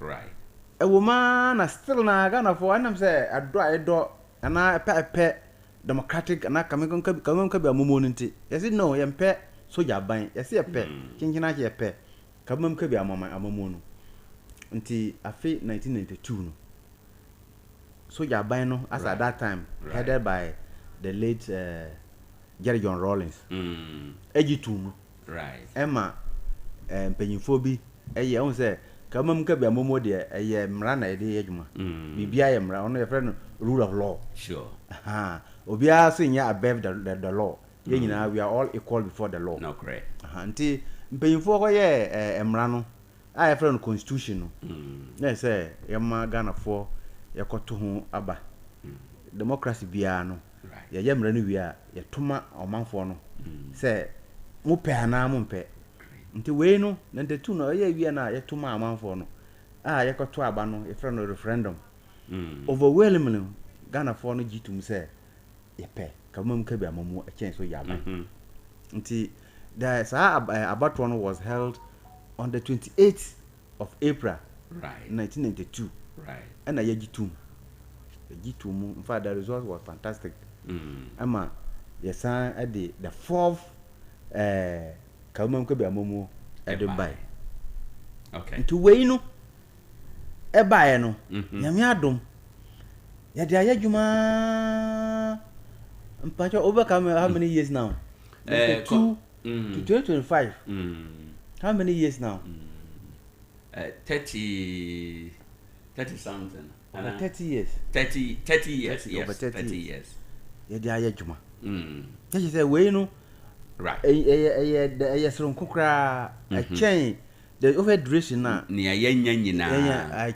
we na chepa okay chain the other republics ni na nti eba sa no in the year 2001 ana on say constitution no aye mra no the constitution of Ghana the 1992 constitution no ono na de NCC any adwumako bebre electoral commission media commission the parliament ni hanyina anya constitution na de by right nti ye adwuma na duru na 2001 no ye hwem no ye mpanyifo hwem no no no em say sa fourth republic we no ye sonko nti say ye bibi na etimi sustain and etimi kai Ghana for say sa de we mo ana mo kwaje ma mo ana mo di so am ho say ye pe right nti ye pe say ye na ya kai mo na every year bia no ye kai mo se na be ya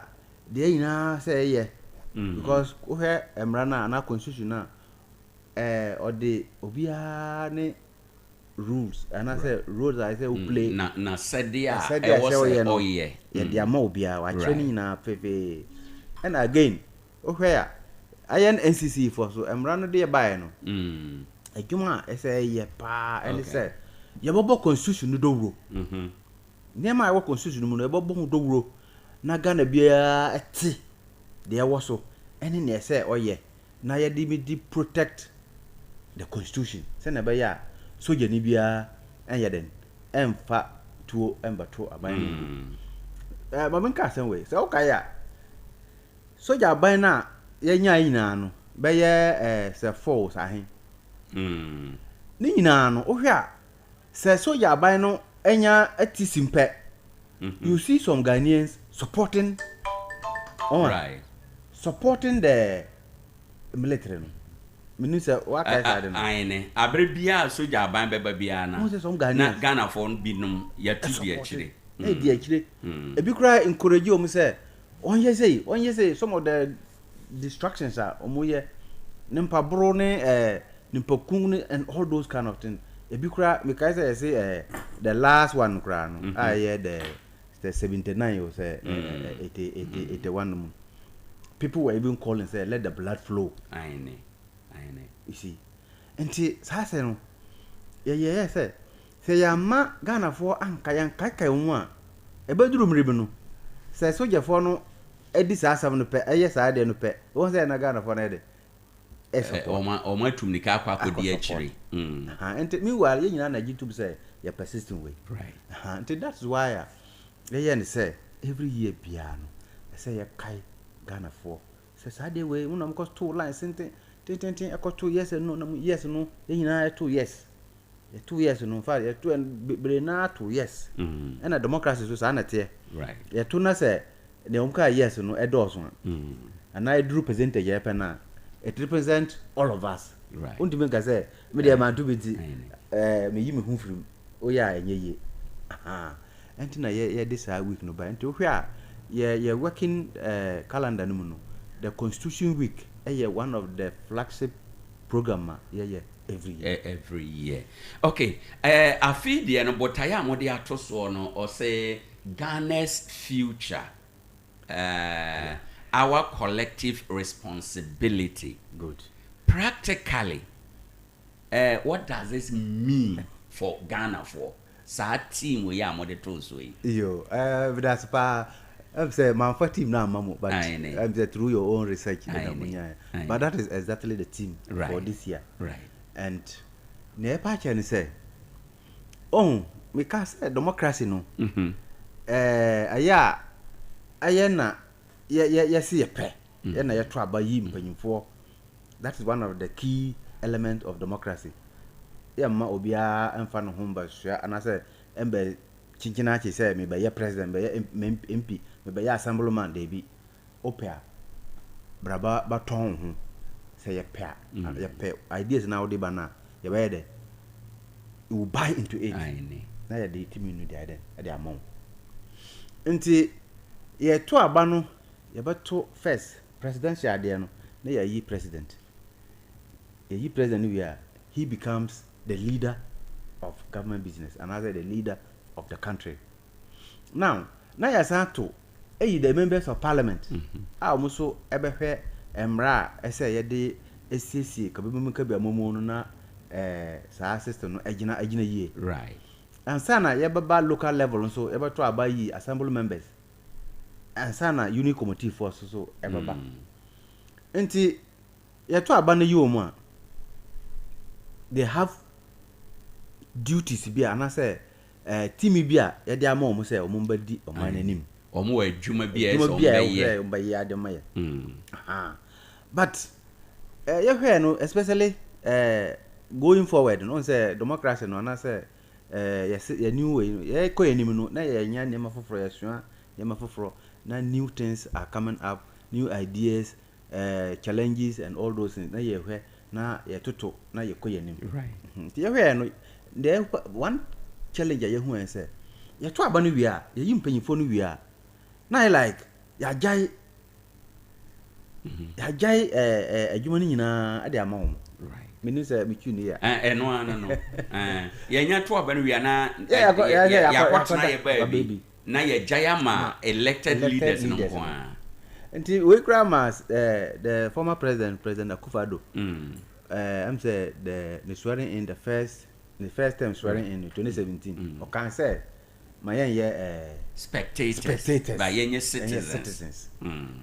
That statement was very key. Right. Young citizens actually say yeah to abani you know awia my young kwatena fie nka say onu kwa on ye say united yeah dey say yeah boa say we aban u kan aban no ho ya ka aban na the elected any those appointed because president want me adwuma no nto wa appointed some of us yamba boa no so they are the key government officials right nti ye to aba no wie na yi we mu nyina wia yanko ka say oh adwuma no say ya wie mu de mu ye da bi say we are media new you have a role to play we are artisan we are whatever juma we are office worker bibia ye nyina we all have the role to play we are student ye nyina we all have a role to play enti enna ma ye this team we e dey abase we nyina ye no we are doing it to build a better future for ourselves and our children it's not for us alone anka ye nkwa ibi aba na nkra I say ye jai na ye relax but we are trying to build a future for our children and grandchildren right enti and the internet this team Adea Aba to remind Ghanaians say we have a lot to do.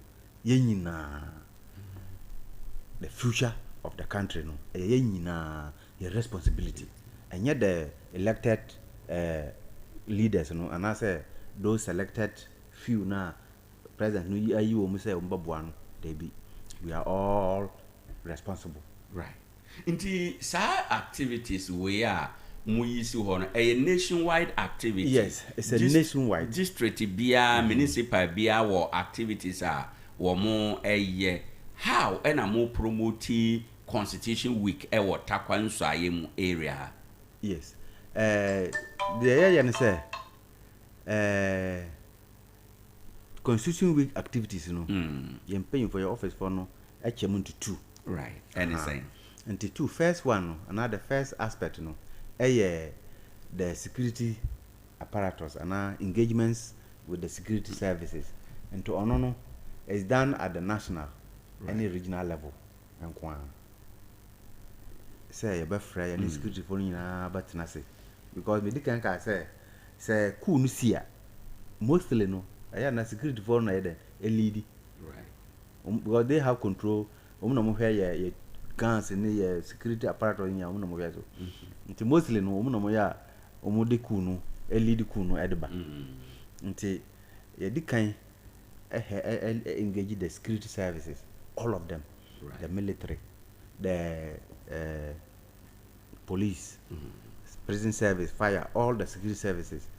Na regional level no, any national level no, omunim penyufoni na atenase. Right. Na ya kai omu.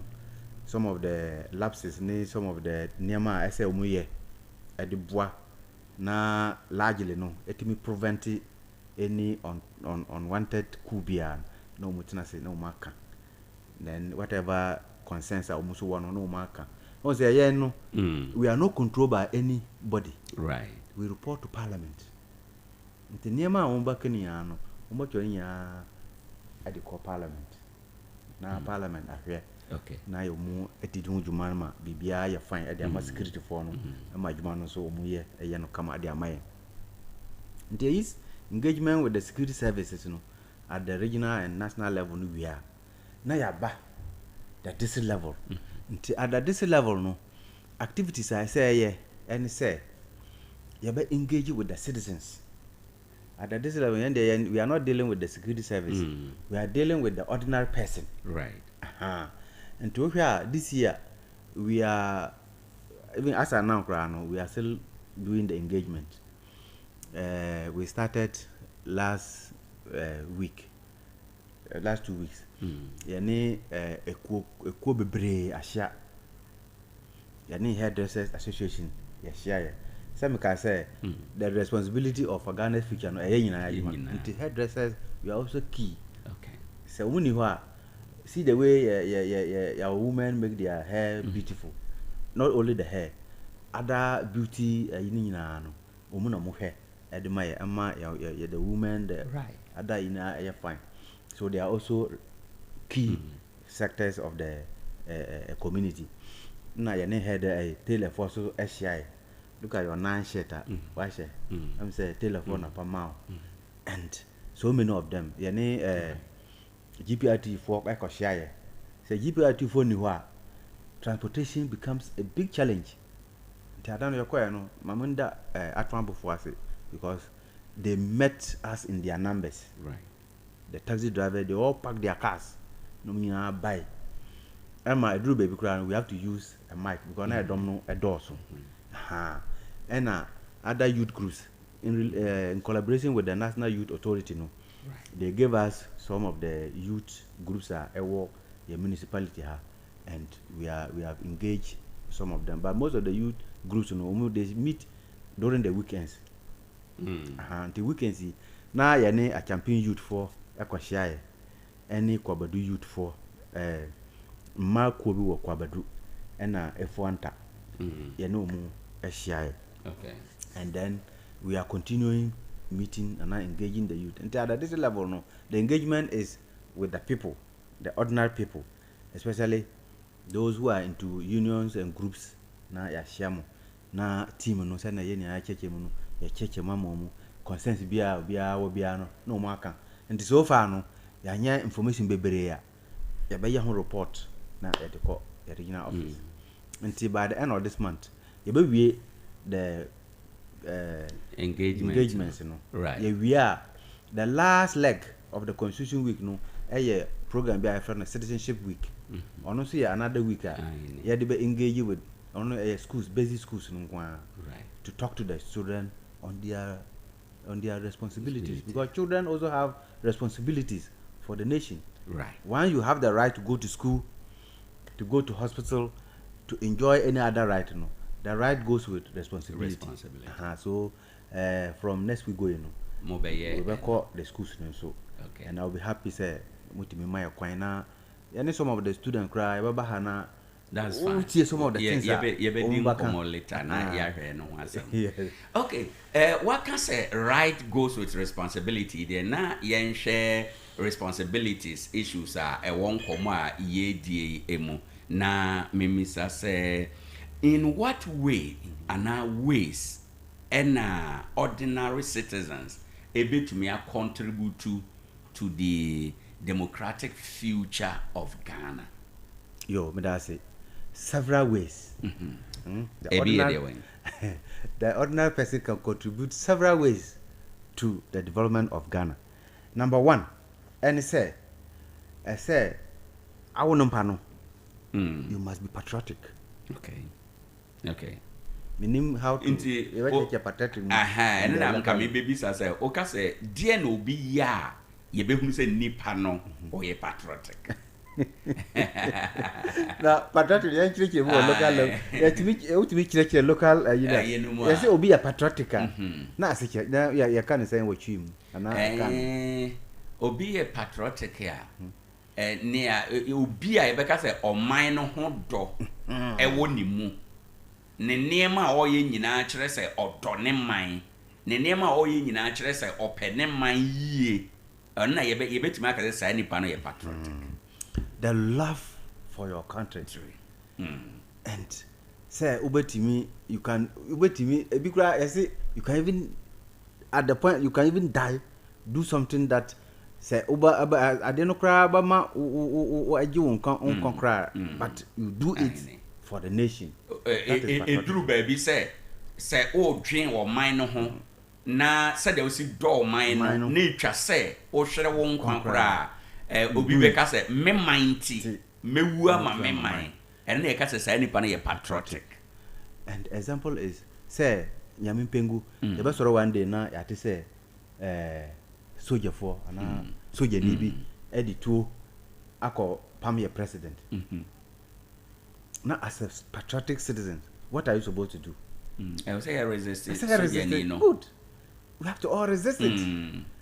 Man can say, oh, let the blood flow. Then you could dear chiridia, not just a yes, so patriotic. You're not patriotic. You're not. Okay. You see, I say you resist it, and even in the constitution, it stated, say, Bibi says here, Ghana for we should go at all length to resist it and reinstate the president and the government. That is how patriotic means. Niema oye. Man can say amen kwanti na me. You are doing it for Ghana. You are doing it for the generality of Ghanaians. Right. So make sure that bibia oye bia no obeye with all your strength and all your heart. Right. Oh ya no krem ya more contract. Gi sa kwen we ye up to this place.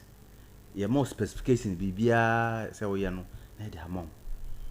I say oye no sa pepepe edima omai so that the road people are using no a bit much at the amaye a bit me accident by heart and see and all that man yeah na you see use it 3 bags of cement now I could use 1.5 now they can no they cool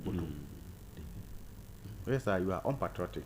So the opposite of patriotism unpatriotic. Okay. And the case patriotic, that is it. And one way a Ghanaians able to me show contribute to the development of Ghana no and say first and foremost ya be patriotic yema patriotic spirit no enwo yemu na yetimi eboa yema bibia say yen sa and that is why the schools no target mo be target mo ya ko edum kakra do ya say duano ye dey nyina wontume entene no when it's dry to burn it is difficult but duano is still fresher you can burn it any way you want.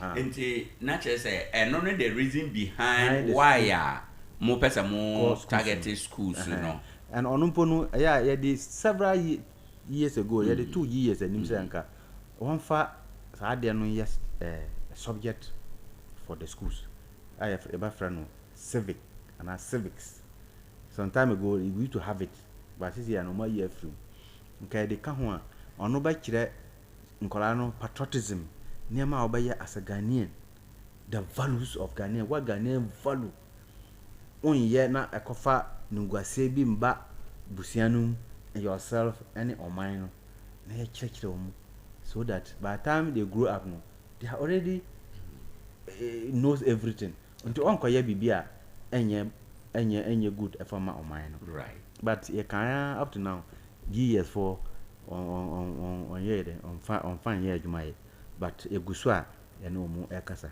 ye mpanyimfo a wakra stene be ya a subject so that they can be teaching it in the schools until ye boko schools ho na ye nkola no so according combo. Okay, then another way ye betimi aye di boa o man no say ye be discipline.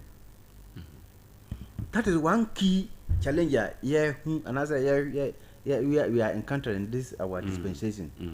The indiscipline is too much. Oba na obi te kamu na wa to nso sachet afrim obi enam onu wi na oda to form obi planifie na oda bogu abontin several of indisciplined activities. I know say democracy until you are free. I say democracy one of the key and say freedom. Ono ba kan say freedom fahudi inti fahudi no we are it's like fahudi manabo so if say fahudi bia na say asodie so bata yes okay article 41 I think so article 41 or say the enjoyment of rights and responsibilities are inseparable. That's the key word. You can't separate them. Timu enye ne mienu no nantibom. But we are like freedom no there ma obia don't nobody to touch it. But our responsibility is becoming another issue. So a lot of indiscipline.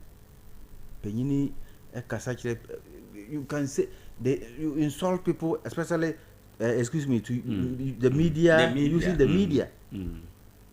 Na ne amana sese ne abese no so kura de san social media no. Is the amana ye worse.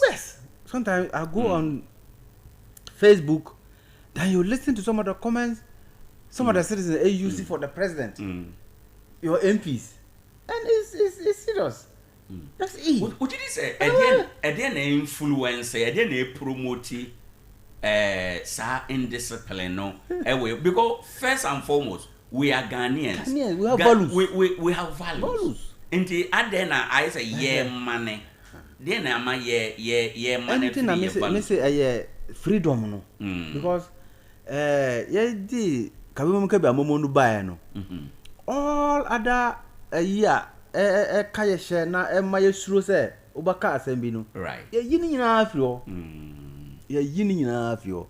To make the people free, to make you speak out. But we forgotten say yes it can, but say it in the confines of the law. Because democracy no no dodo adwenkyere na yafa papa na e wododo adwenkyere no eno na ma democracy democracy. Inti say e kasa kire wadwe na say sabi e kodane atemdi dia enye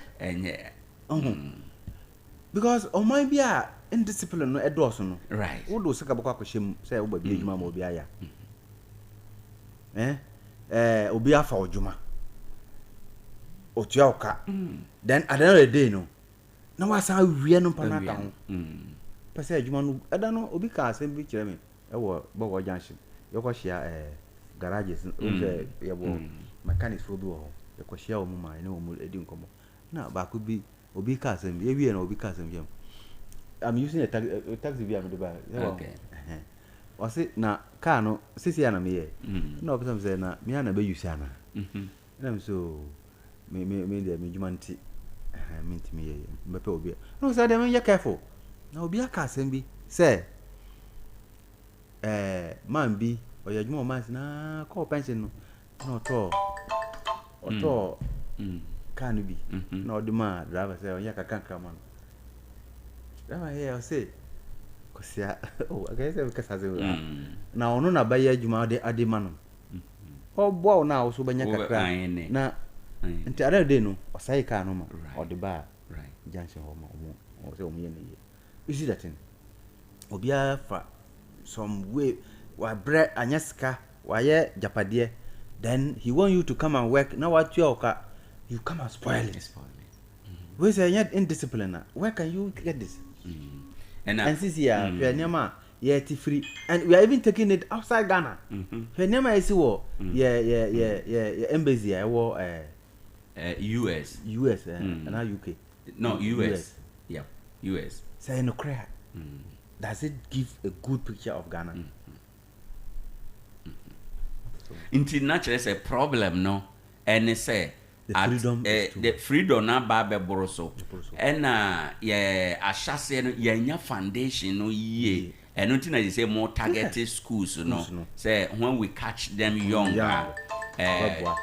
they shall be ours forever ever ho enom there are several of them. There are several yes okay. One of them is hard work. That's another way I bet me I the boy as a citizen. But my yeboa or mine no tumpong. You must work hard. Okay. Because hard worker, what does it mean in practice? Yes, hard work like a juma over ye. Say juma ne obi juma. You will yim na ye. Say ya wa juma swa ye. Man fa kwadro and how do you say? Yes, akwadro laziness. En fan ka ho. Oba na oti ho wonye hwe bi work instructional hours now what the year wow private ade ya juma no se oba juma this time no wa ba this time upon ya juma no we are carpenter near work hard we are mechanic go to junction and see the way a man for ya juma but if I go there I tell them say me and coming in town we secondary school because you are juma hard work. And they all they all pay tax. They pay tax. So as you work hard, you know, right, you will earn more and pay your taxes. And tax no sooner or minor and I say government no ebe ye or mine because ye the offin hun so na no adwene. Ebisafo a higher Sompa 101.1 FM. Ba ko so ne say ye be accountable. And no better me saying accountable. Bibiara ye de ba mon say aban na de mon and I say o company na de mon and our family busia na de mon no oba buhu nkonta man please say ye de amount say fakodi kwa there be accountable. So when you say you can't account to the people la then man ba enim say oba pay position be okay until the MPs they must all be accountable. Your ministers assembly members and that way a very big challenge at the local level, the assembly area, the electoral area. Then a money a challenge. Only the anya assembly member no per se, but the committee for now you in the various electoral areas. I'm gonna say you meet the people from time to time to tell them what is good, what you have been able to do, because at the local level, you are permitted to say levies. Omo dey friend levies and tax. Omo levies. Until levies no, a skank kitten bi.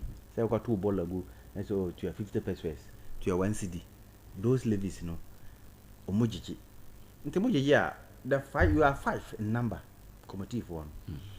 Then you come together with the assembly member and in an oh problem kitwa bi o hono mo gata bi na mo akoyim na mo we na mo akoye what is canon the bay aha so every quarter biano and ampo have a year biano I say we share mine now you tell them oh say na yenyan yeah you see say e the year say na aka bebere na ye and to be na the whole 4 years that at the moment e be wi pe na on year one community engagement right ebe do say over handover you do because every 4 years be to ababim you to na say you say handover ma the incoming year na koye problem so ya hu bebre e watakwa and it's not takwa alone most of the country so accountability no at the unit committee level becomes a big challenge, very big problem. Right. And you're careful la.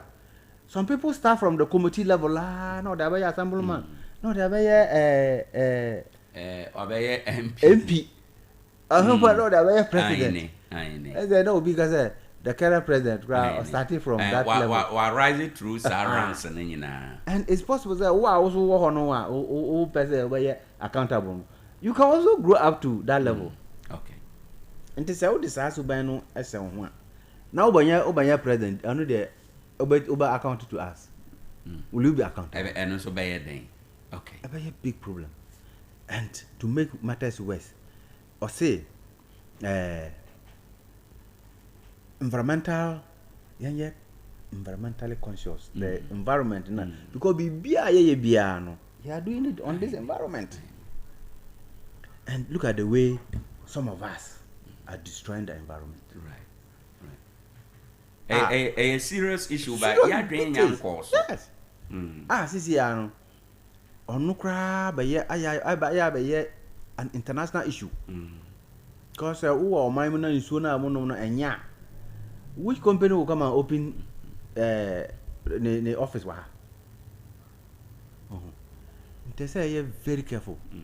Baby obo bia galam say the yen won sum the yen won forest everywhere. It's serious when na oya emboa o mine they say jai ya jaya to protect the environment no eba ma o mine no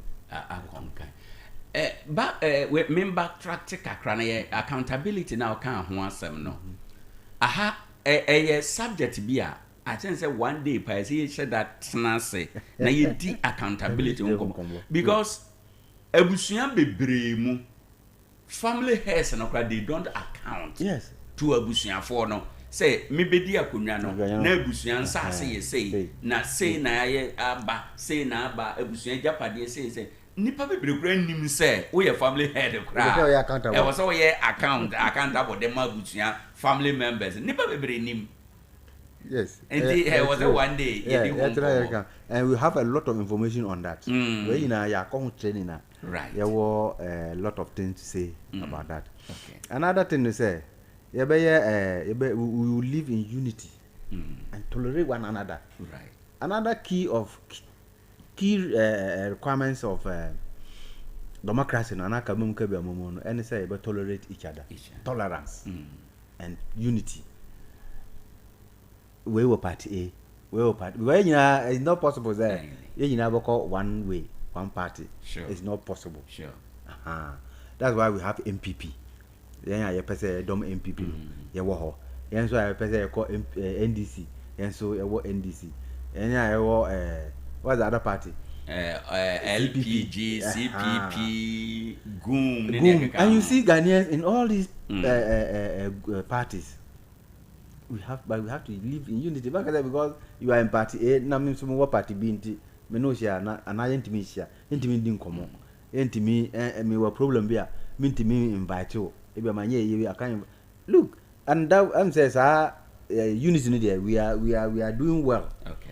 But the tolerance no that where especially during elections campaign about trouble no we na we must sorry against this.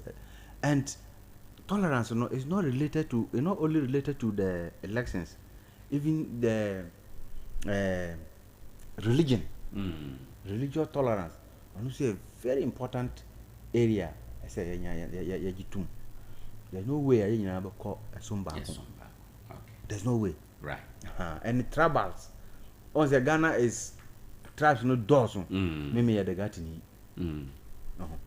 But somebody is also another tribe. But we should be able to interact. Na it me edun komo ma for nyanko. Sometimes when come kura na udimi ki ekoho. Na ekohe how a hospital and things like that, just to build. And I think that was one of the reasons why this boarding school system. Kwame Nkrumah Dubai. We tribe A, tribe B, ufiri asoro ho, we ufiri ase ho, munyam ko share hall. You live in the same house, the same roof, and you interact. You know yourself. You learn among yourself. You become friends. You become united. Okay. Another key issue. Opani, you better ask bebre on that. Otu ani hwe takwa enene mpotemu baabi a mo adwuma ye ekopema about civic education, civic activities are more identify bibi a obeka say a misconception efa civic activities more deal with by way of say mo be church nkrofo mu disabuse or madwene on it. Misconception, I'm not clear. So are there any common misconception of civic responsibility be identify? That one there we have seen a lot. And in a team, this year team, said civic Ghana future, our collective responsibility. We have identified so many misconceptions. Right. Ebinamika say indiscipline because of the freedom. Okay. You have misunderstood it. I know. You misconceive it. Once I have the freedom, that's all. Yes, and you just do anything you want. Right. You talk anyhow to people. No, and so many things. Ebikra to me efomra. Na yehwe say bra na onumra no be do fa mra kwan so no, then you see only security for becoming we are fighting on person oboko just last week here and that's last 2 weeks ball match boa ni say muko bia na ye hwan boy mpo last 2 weeks yeah I think last 2 weeks no anya last 2 weeks last week yeah last week yeah okay ana okay what happened at you for me ba ho no me duro no na match na end okay na boys no pie ba ku bi ye bibi so the police arrested him. Come and see. Also one for car police car boys on for that on for that so the police emergency police can say show them lawful way now on penny they should use minimum force minimum force but sometimes almost a year ebroso so they have to use that minimum force to put him in the car and come and see the way they were doing. I stood there, I look at it. Do you think taking you to the police station no I said yes yanko let's go. You can say oh me dey me forget but I walk to the police station. Then you walk and they follow you. Na mu nyamako. Na say mo go bia. So when they left after a while, I call home. Go do na down for be bre abagu. Putako police station. And currently as we speak in Accra, it's not easy. And no great. A Bukra say they will sleep there yesterday. Why? Nimpano, are they going to kill him? Okay. And you know, the misconception a dorsum. A dorsum. And you know, Mumbai. Yabebwa. Yetimi, no great. And Yanso Yabana, Yabebwa, na ya decide money because the airwaves now, ye custom a public resource. Yes. Therefore, it was a Yamana Bamfaso. Edema. Never car, the Ejuma. More information van. But a drew baby no nakano. A holding no in your papa. Okay. Over Fakwai. No was only for about 2 years now. 2-3 years now. And this what we are talking about it's not only Takwa Township. They say a call out to the communities in other areas. Ghana for war. Right. I went to Benzo some time ago. That was last year. Or was the last 2 years? Last year. And train line be from Takradia through Benzo. I'm saying Kofa a boss of Honumuk. And go and see. Contractor no ye or lay anywhere. Not gonna say for now could say so we went there to talk to them, and it has helped. Right. Right. Say, how do you go to Benzo? No great. Yeah, mumu advocate for us. What can na some no de kra minyina so na mimisa say eba say mo yes civic education duties are challenges be na mu the challenges are bebre. Challenges they are dozen. But yeah, so then okay no enti na ho anka say because of the challenges. Right. And secondly, anya yankwa there are other sister organizations that are almost so say it depending on the government coffers. So you cannot say yamfa bibiama unkwa na others. So the challenges are big, but the key among them no one, the vehicle issue. Right. And secondly, your staff no, so me join the NCC first now district office be the minimum staff are more 9 minimum. Okay, it's 9. Abi am yej mo bia bedu tapa no 9. But this year no, could you believe say some of the districts there were two staff. Be a 3. Takwa say 3. There only 3. More 3. Okay. How can 3 people conduct civic education in Takwa municipality? Kobogos there are 4. Uko baby Asankagwa there are 2. And so many of them. Okay. Staff strength very low.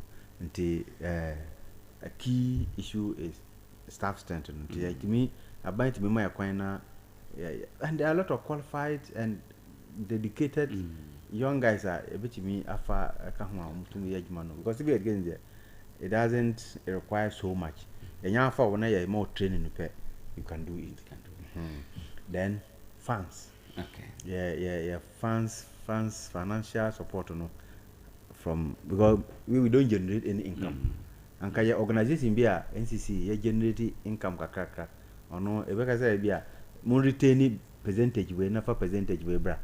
But we are not generating any income. I do be a so I say, Okopona, I say, a chawa de cry, I say manji, and so many things. So more rely solely on government support. Government support. And this Mbappe, now you are handicap. Even this program, now last year, the letter call some organizations say, so we are government buying the baby yanya support to be because that this year, sometimes only the assembly no more to me boy right.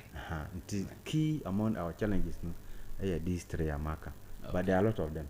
Me da say at this point ye be ma waje wa home kakra na ye yama afrefo abam ye ti omo so kakra wi a ye be ba na ya ba be wrap up na ye tumi akọ abusafo anope ye ne yewura Peter Diaka ene di nkomo no ono ene ohwe NCC adwuma no so e wotakwa ene ne ntamu ha nyina na ye friend anope say omra ye ni civic education ho nkomo kakra because Constitution Week, but I say Ghana's future, our collective responsibility. And on a botayana that's one. Now, what my yehunu say, was a yen ye drop ye mine.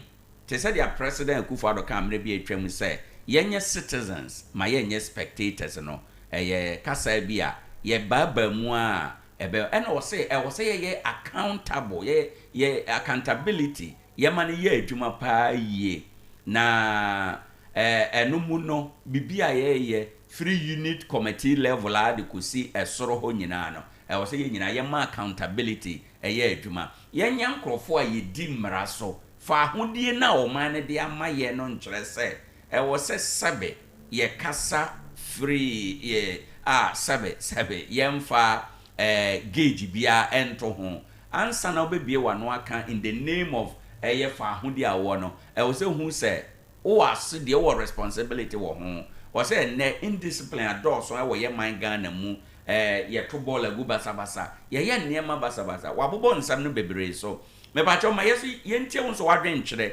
se ye question e na wo de man abebisa na fine se de awaka no so na wo pe bibi mu nkyere mu a obe kyere wo mu kama ana se wo so wo bi kan ne watie nyina wo bi kan foa de ayakan so kwan a ye mabunu a wo ye o man da achen they say kasa binum a wo mu sua suban binum a wo mu da na de o social media so ene ade kwan ben ye befa so a ye betima atenetene ye mmofra na ye hu se ye Ghana fo ye won teteye ebesi den na wasani akwara akasa etie opani ebesi den na dagati ni akwada akasa etie pani ebesi den na bono ni akwada akasa etie pani ebesi den ena kramoni akwada akasa etie pani ebesi den na Kristo ni akwada akasa etie pani enso ne social media nti indiscipline ewura ho nyina ne obi aye de obe ohun se obi so pa mampanyi pa woto wa okra bisa ho no mampanyi kro koye sa aduma na ye den if just say enema basa ye DMC for atem ye DMP for atem ye D politicians atem ne nyina no eye suban bia ensem fata ye se Ghana for na eno no just say ye de oman kyere ye de oman su e de bewura ye mu awofo ya sede ne keka ho nyina no say ye ma ye civic responsibilities no ekosoro na ye patriotic ye do ye man ye ma cement se koyi kwan cement num fa kosi dan na de ba ko akosi na wafa de aka nyina gubotom onye patriotic sana owura Peter kire ya no pay ma ye ntie wo so adwen kire sese ya 0260 196062 0260 196062 0260 196063 aha frɛ no ma me sese na me no emon komo 0260 196063 0260 196063 uremu a yebefa wadwenkyerɛ ede asoso ewo ho enom ene anopai enti no ya pie phone line no atom obetumi abawura Mr. Peter ebra ye twen se obi ebeba no maybe said this question we eneya yenya we ewo ha enom 1992 constitution e dey ye adwuma ni dividend ye den the dividends ya umba fon kakra na and you want to say that ne faso ye dey oh a lot ebi na ye dikan kan say the freedom na any bi no say we are free obetimi ekoba bia obese okọ unless be a problem be a see na ebaka say ha no ye the curfew atoso ntiman ko ho and at this time apart from that no you are free to do whatever you want to do anambwa so that's one of the benefits I have. Okay. In terms of development say Ghana you quite nimpa development you quite nimpa am say now me ready BB or some news be in terms of electricity connectivity I think we are third in Africa second right you cook na you light to call where you na any ho me crew man first no in the 80s and 90s na me light ko and ready and sua de da but sisi am no cause me crew light ho ankola no timi sua de anytime they want right until development no so ekwanim and so many of them in terms of even the mature ya mature first no na ontimi one obi moye bibia na we were party way no we were party way na ya ntoka sisi ya no sade no so em say though is still a wo but akofom kakra okay we are mature ama sisi ya mponu ya can say Ghana ya democracy no international and I say the global you know okay we are one of the best globally. Right. And yakba in the area of peace and security. Ono so no anya ho faso. Okay. Ama sisi yampo no yesi Ghana is the beacon of peace. Yeah, say yanya strong men and I say soldier for no mukobwa other areas. Ghana yentimi yi film. Okay. Yakaho. And so many of other benefits. Okay. Just that the challenges and I say you work on. Okay. And one challenger anka me person work on any the way democracy no no now the ska ska say only ska even assemblyman cry to contest and easy you can't stand for any election, and that is a key challenge. When I say monetarization or say monocracy, a very big issue is pushing away a lot of good and quality people lanka umba timi abenim na to muso aba na umba bua oman no, but I know say only scanning onya den on to member nti anka etimi e work on the monetary aspect na to aba na obi pese obama sika ansa na obakọ akoto aba obi the problem bebre aba on ya mama ya mento aba mento ma like you are selling your vote. It's a big issue. Anka yetimi ayena the first one they are but the challenges are also there. Nti ote se nkrofo kan say constitution 1992 constitution kra ye de aye adwuma che ti yensesa no yenye we ya obekọ for wholesale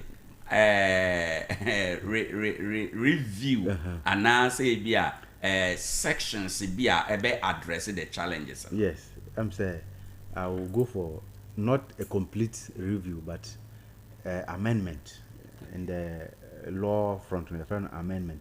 Yabeye sakraebi ewo constitution.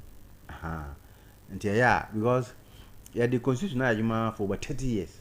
Definitely there will be certain things that are not relevant now. First, you know, there 92 there about no. Now very key, very important.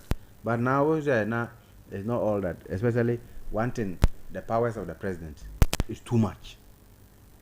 The amount is so much powers. Those things are not important. Say about man's power to stabilize, to make sure say nema then agina. Say nyame adom nema agina. They say ye the powers no be then efrim. Why should we allow the president to appoint a electoral commissioner? Why? When the Public Services Commission is there. Now the president appoints almost every public institution head. Almost every public institution head is appointed by the president. So when there's a change of government, then you see so many who challenges. Because you have to let all of those people, some of them, they have acquired the skill, the experiences and whatever. Now I'm then you bring in a new face up. I feel now Baba Suya. Until we know, and to me, a president powers in the film. Now some of the appointment, no, Yama the public service for a year. Bar, you have a full tenure, secure tenure of office. Unto no experience will be a 1 year piano or Bob Mino, Emma, we are a the amendment they are here, and I'm saying, yes, attempted in 2010. Now, about so the late President Mills or ye Kubima, Umubaho, that the Umba and Mina may organize the forum among Mujiji among for join adequate. But later on, one fine judgment. Emma, a woman, even former President Akufo-Addo, also at the almost end of his exit, no, also Emma, another committee be so a year, a Juma Bisa. But I did report about Banana the time also. So he handed over to President Mahama. Ama also as I constitute another committee, say, him. So we are waiting for their report. Into the bar, I'm sure this time there will be that commitment. Now yet me a year Sakrano, so that name be a say some system the say the bahon the kahon na the akahon then the constitution will be a strong one to push us forward. Me that say ebishan for 0260196063 Mr. Monfre 63 no mame mo amofre 62 no so no ye wo problem kakra with that one ye ntime mpeke nti mo amofre 62 no munyaye no na monfre 63 no so number krono a ba last number na ye 3 enti memfre 2 no fre 3 de no 0260196063 0260196063 ofre na esi no so de a ye betime eno edi enkita obeni maybe the final one ye no wrap it up every ha enom no me misa recently na there was a report be indicate say Ghana for do no ye womo anije say military intervention ebeba Ghana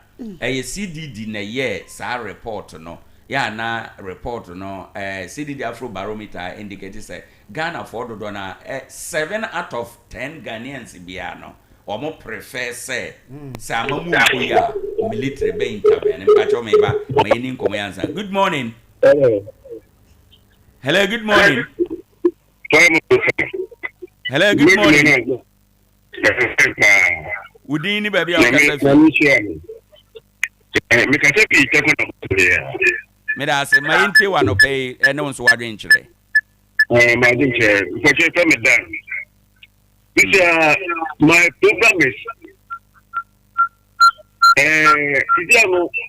discipline I was school you know and yeduma akwala ye bobi bi na ukogwana I'm say child law child right oh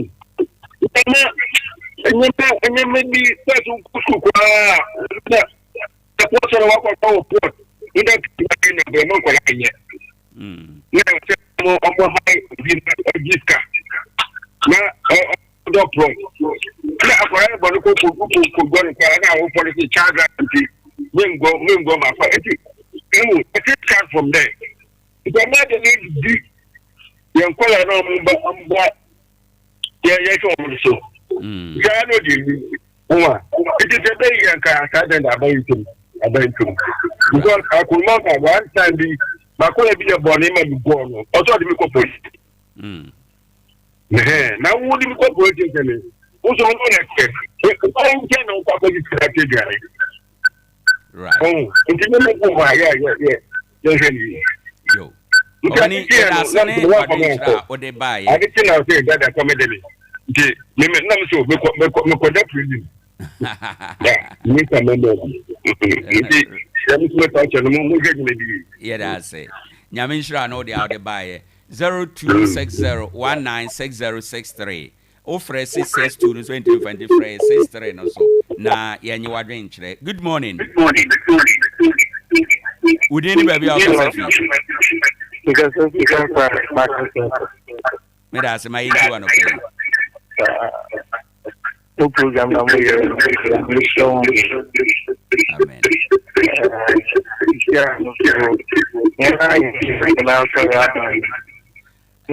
let me ma radio na ko form kakra anasa watwe ho afiri ho na yenti wasa ni ye okay ya me ka say ni wadi bu ho yeah I had more common pool because the airline you train more from also all that I forgot the shipping out but paying people over hey well I would I did that tell me meaning no time let them deal with you at the same time no so you share about for school star in yasa I'm more from one out to share but more pen away and I look at the issue the military rule. But Ghana, right there in military, what born a people from because they were going into it. And I do political me, that's true. I can't actually be willing back to any. Some will be a 4 year more per day. I'm the most compared about we on 2 years a matter. I'm a military in the police and 1 particular crew. And I think come on, show. It's a pain out about 1 discipline. Tamo oboboy man na afi temperature. That.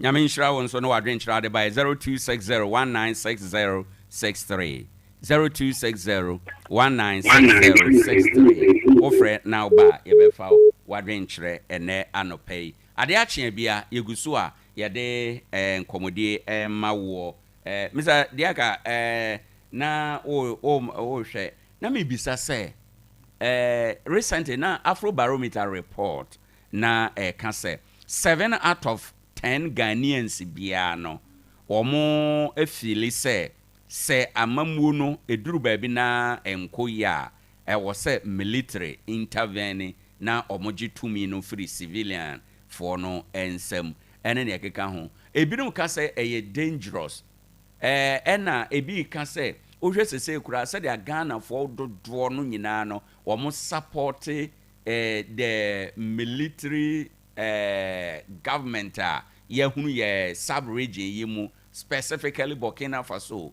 said ya Ghana for bebre reference wo mo ene ne keka ho no ebi se eye dangerous de maye wo as a nation ye practice democracy ene adenti no wo se ye ahweye ne ye ma yadwene kosa na ema no so as a civic educator no wo so hunu ne ema no esen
Why do you have to force it on them? You know, it's me here to do a name as Mama, yeah, but me, I believe that Ghana for that is radio.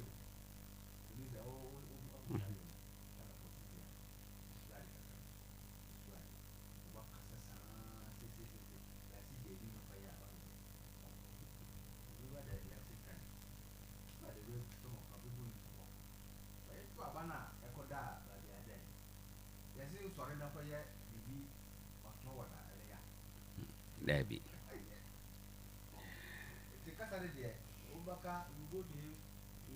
Research, you want to interview, he will say whatever you want to say, but about reality say on the and I say on brand uncle. Right. So I believe that for military cannot cool there and NCB. Right. So NCB. Opani, what's some idea we na ye na wase anope. Master my idea we say the whole world Sisiano. They are pointing hands at Ghana. Say we are beacon of democracy. And sir statement, you know, we didn't get it because of some lucky bio. I had the sacrifice, the hard work, the integrity, and all those man for and Ghana for yeah. And this you know their man nti obi biara say oye youth oye obi a oye jumo lorry GPI driver ni ana say oye kweni farmer ana utona wade trader everybody students yina ye hu say the future of Ghana is yina your collective responsibility. I say Owoahene no the other by my emfa obi gina ho so that yemfa ni awie good morning. Good evening, baby. Okasafi. Me da say my enti wa no pay. We say the manager of we be clear. Yeah, madam people from Scotland home. No for so be no okoto nyama. No pie no o kita tofi no di nto yi tofi no wa ba no de pio pom. And a small girl be on my message for so now so the catcher man said look at what the guy have done. No because why do you talking Robert that to him. No no approach madam for no. Not a picket. You don't do settings here. Let's say again and then no popo no or say or so Robert no. I do two the back. Africans and Ghanaians, no, actually, your mindset. And there should be some reinforcement. I did what I said, Abano or for so now, then a year Duma. It also may be a ball. This is a minimum show we message. Me do what I do for my name. I feel guilty for myself. No, what I'm looking for, the better pro. But when you know, you don't know. Okay, yen so yeda ase bebre nyame nshira abusuafo ye bre no aso repeater ye beda wase papa se ye tro nsafre wa obaye menim se enye ne na ye dikan ye hye yi enwumu a nsem bia ba ye befro na oja wase aba be chirechire mu amaye enti nyame nshira obebre. All right, abusuafo na kire se anamontentin bia ewie aboboa no yebeda yewura Peter Diaka se pa se ode ne nimde ebaaye ebeboa yen ewo yedwumadi eso na anopei yede aseda ema eye Isaac Hardwares na yegusu a yedi nkomo ewo aha enum nyame aye wadom wato nsam ubesi edan kakra bi a ehon niema a odi besie blocks ena uhia block papa ya de quarry dust ene cement wom kama enti ne ho ye den odi si abrosan kra ebeyeye kotobi ewo ho enom eba nadoa papa ya de bodan so afi headpans binding wires ne ekeka ho pickers ne quality paint ni nyina bi ewo ho enom afi ade ba ko pa ye eboa na opese osidan akoho ebeboa ne se yebetima ye estimate amount flow level no yebeye ho estimate auto dan so abedu lentil yebeye estimate udu lentil kopem se obebo so yebeye estimate ediama free of charge enti no eboa ma wo ho henhan wo utumi ye wo niema nyina kama afei wato niema wo ye nchen no ba bi ade ko bia yetumi di kokko jawo we ma wo ho henhan wo ade nyina emu enti no no hidden fees bia nso a ye de charge wo hwehwe ye chi akwan wo Ike City Aboso Road ha ye be na Kowia Hotel 0244 111153 0244 111153 na wafresa sa number no ofra Isaac Hardware for ebejo so na afi yama kwan na waba aba beto wadansie ho enema abusuafo o de internet na ye adwuma ene internet aba Ghana sese boy adwuma 24/7 ne ho eden unlimited entenko ejina so sa they say abele abano ene na wadaroma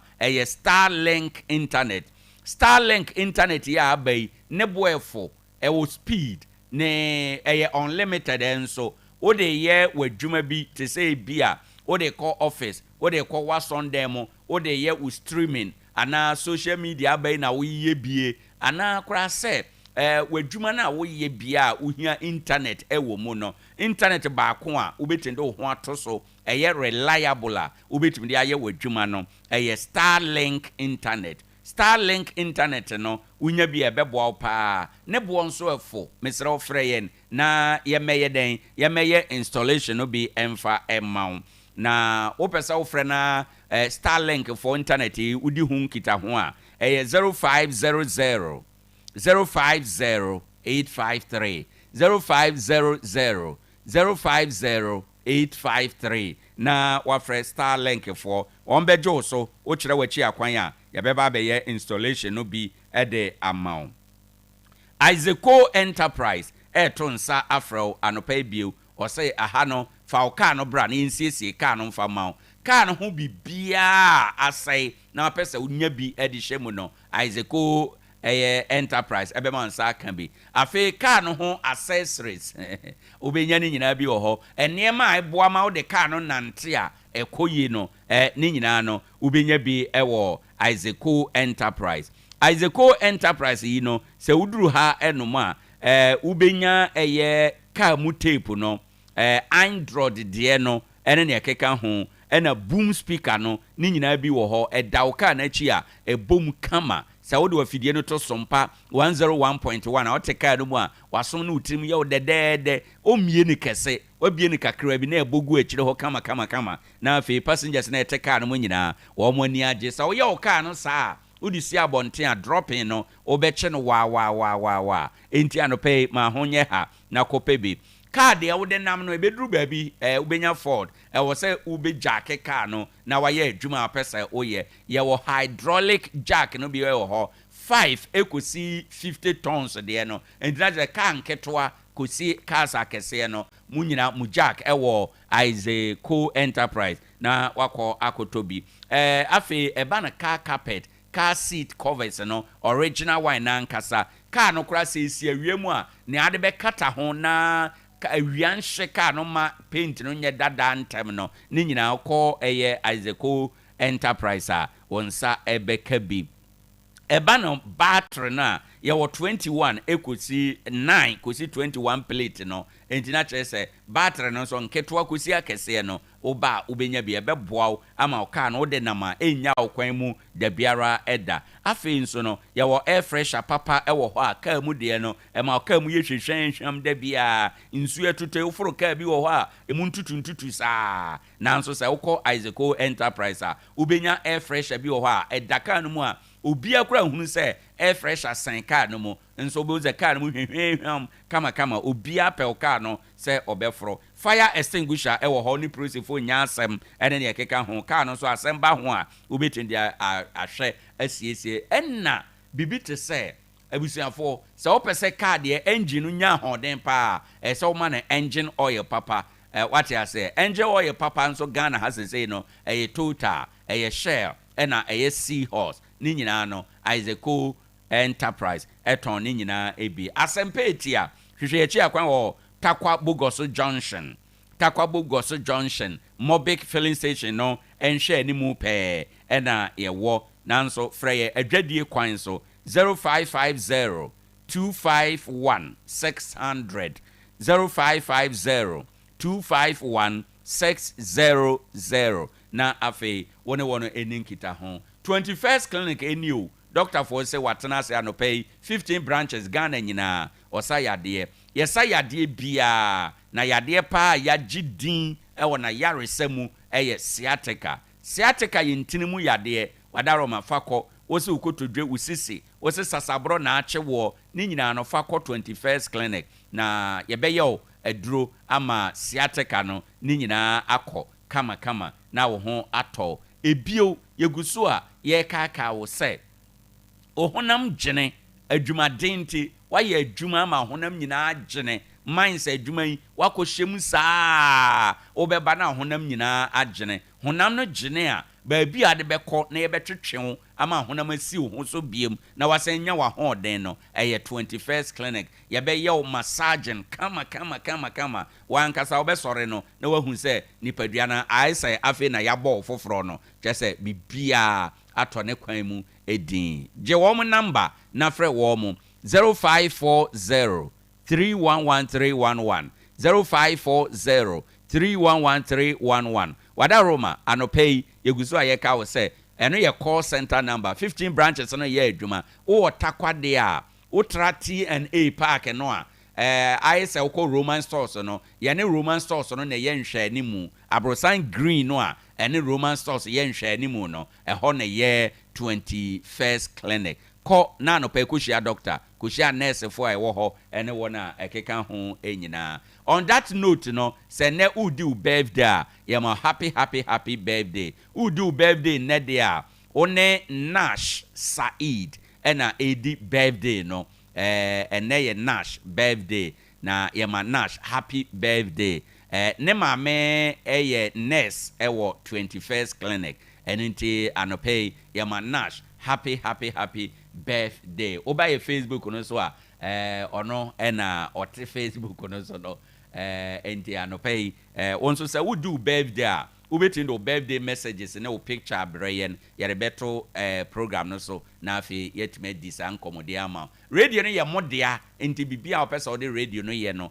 ubetime aba na waba beye o ye osofo na pe ba bia preachia ye bie kwan ato ye wo bere airtime bebre ye wo ahomache de ye wo anadwo da suo mu de opesa ye all night ena ye wo anwumere efiri 7 ekwa kopembe ye 10 hono ni nyina time wo ho opesa o preachia obetime aba afi eba no nkaibo semu ayi nkaibo sem adwadie nkaibo obetime de aba wo wadwade anade tonde bia opesa wo ton bo ho dawro eno so de ba yebetime aye ede amam akuaku a mudi dwuma bia nso no mo pese mo ba na ye bo ho dawro a yebetime abo amam radio no se de maka no ewo ho ede mamo enti mo na radio no ya modea enti mo mra na mo mefa radio no enye nea mo pese mo de ye bia aha ena mo bekasa nkrofo nipadodo ebetre ama bibia konkan eha so nko na okasa ewo radio so ewo YouTube so ena ewo Facebook so radio bia ni ho a obeye saade we a mekan ede amaw agye Sompa nko a enti efi na ekure oye osofo oye dwadini obibia obia ope airtime heba companies a mope airtime aye talk shows na ade ope ba bia bo LPMs ene ne ekeka ho ni nyina ode ba ye be ye ho adwuma ede amaw ene anopei na anopei ma me fa seda bio ma DJ Ken ahomache brem nonum empa emui ena yetena ase ya ena yakane kakra ede aba abeduru ha eno yeda ono nso ase efi se ni dwumadi odi ye nyina aka ho bi ena ma yeduru babia yedri midin ede Owoahene Acheampong me kan sa no na yede enkomo no esi ewo ha enom na yakrao akọ se be ya bibiada ebetume aye kama ede amayen enti no ya na wahye no so di yachi Facebook no ko like sesi na beka abusua no ho Sompa de akyede bebre wom driver fo benya akyede adwadifo benya akyede enti no ko like page no na beka ho afi nso ye kaka wo se bosom ya wo yanima eba mu a Sompa nkomo ebeba so eninti obi ibu kwasea sebe obi sisiu awade mu obi sisiu adwuma mu obi sisiu mpana twen mu Sompa nkomo beje sansem ne nyina na yatena ase ofie ha na yadi Sompa nkomo no ewo ehai amana aye kama ya solve problem no ede amount enti ba bibia wo bia mo hawa mo wo mamane amowo ni nyina fa obetime aba na de abreyen ana se ebre no so a na waba beka wasem efi se Sompa nkomo na aka asem a yenya muaye ede ma yesi ni pain ewo dwumadie no eso ebusanfo ha ena enenso yade yedwumadie esie midin de Owoahene Acheampong yakrao ema mo enitie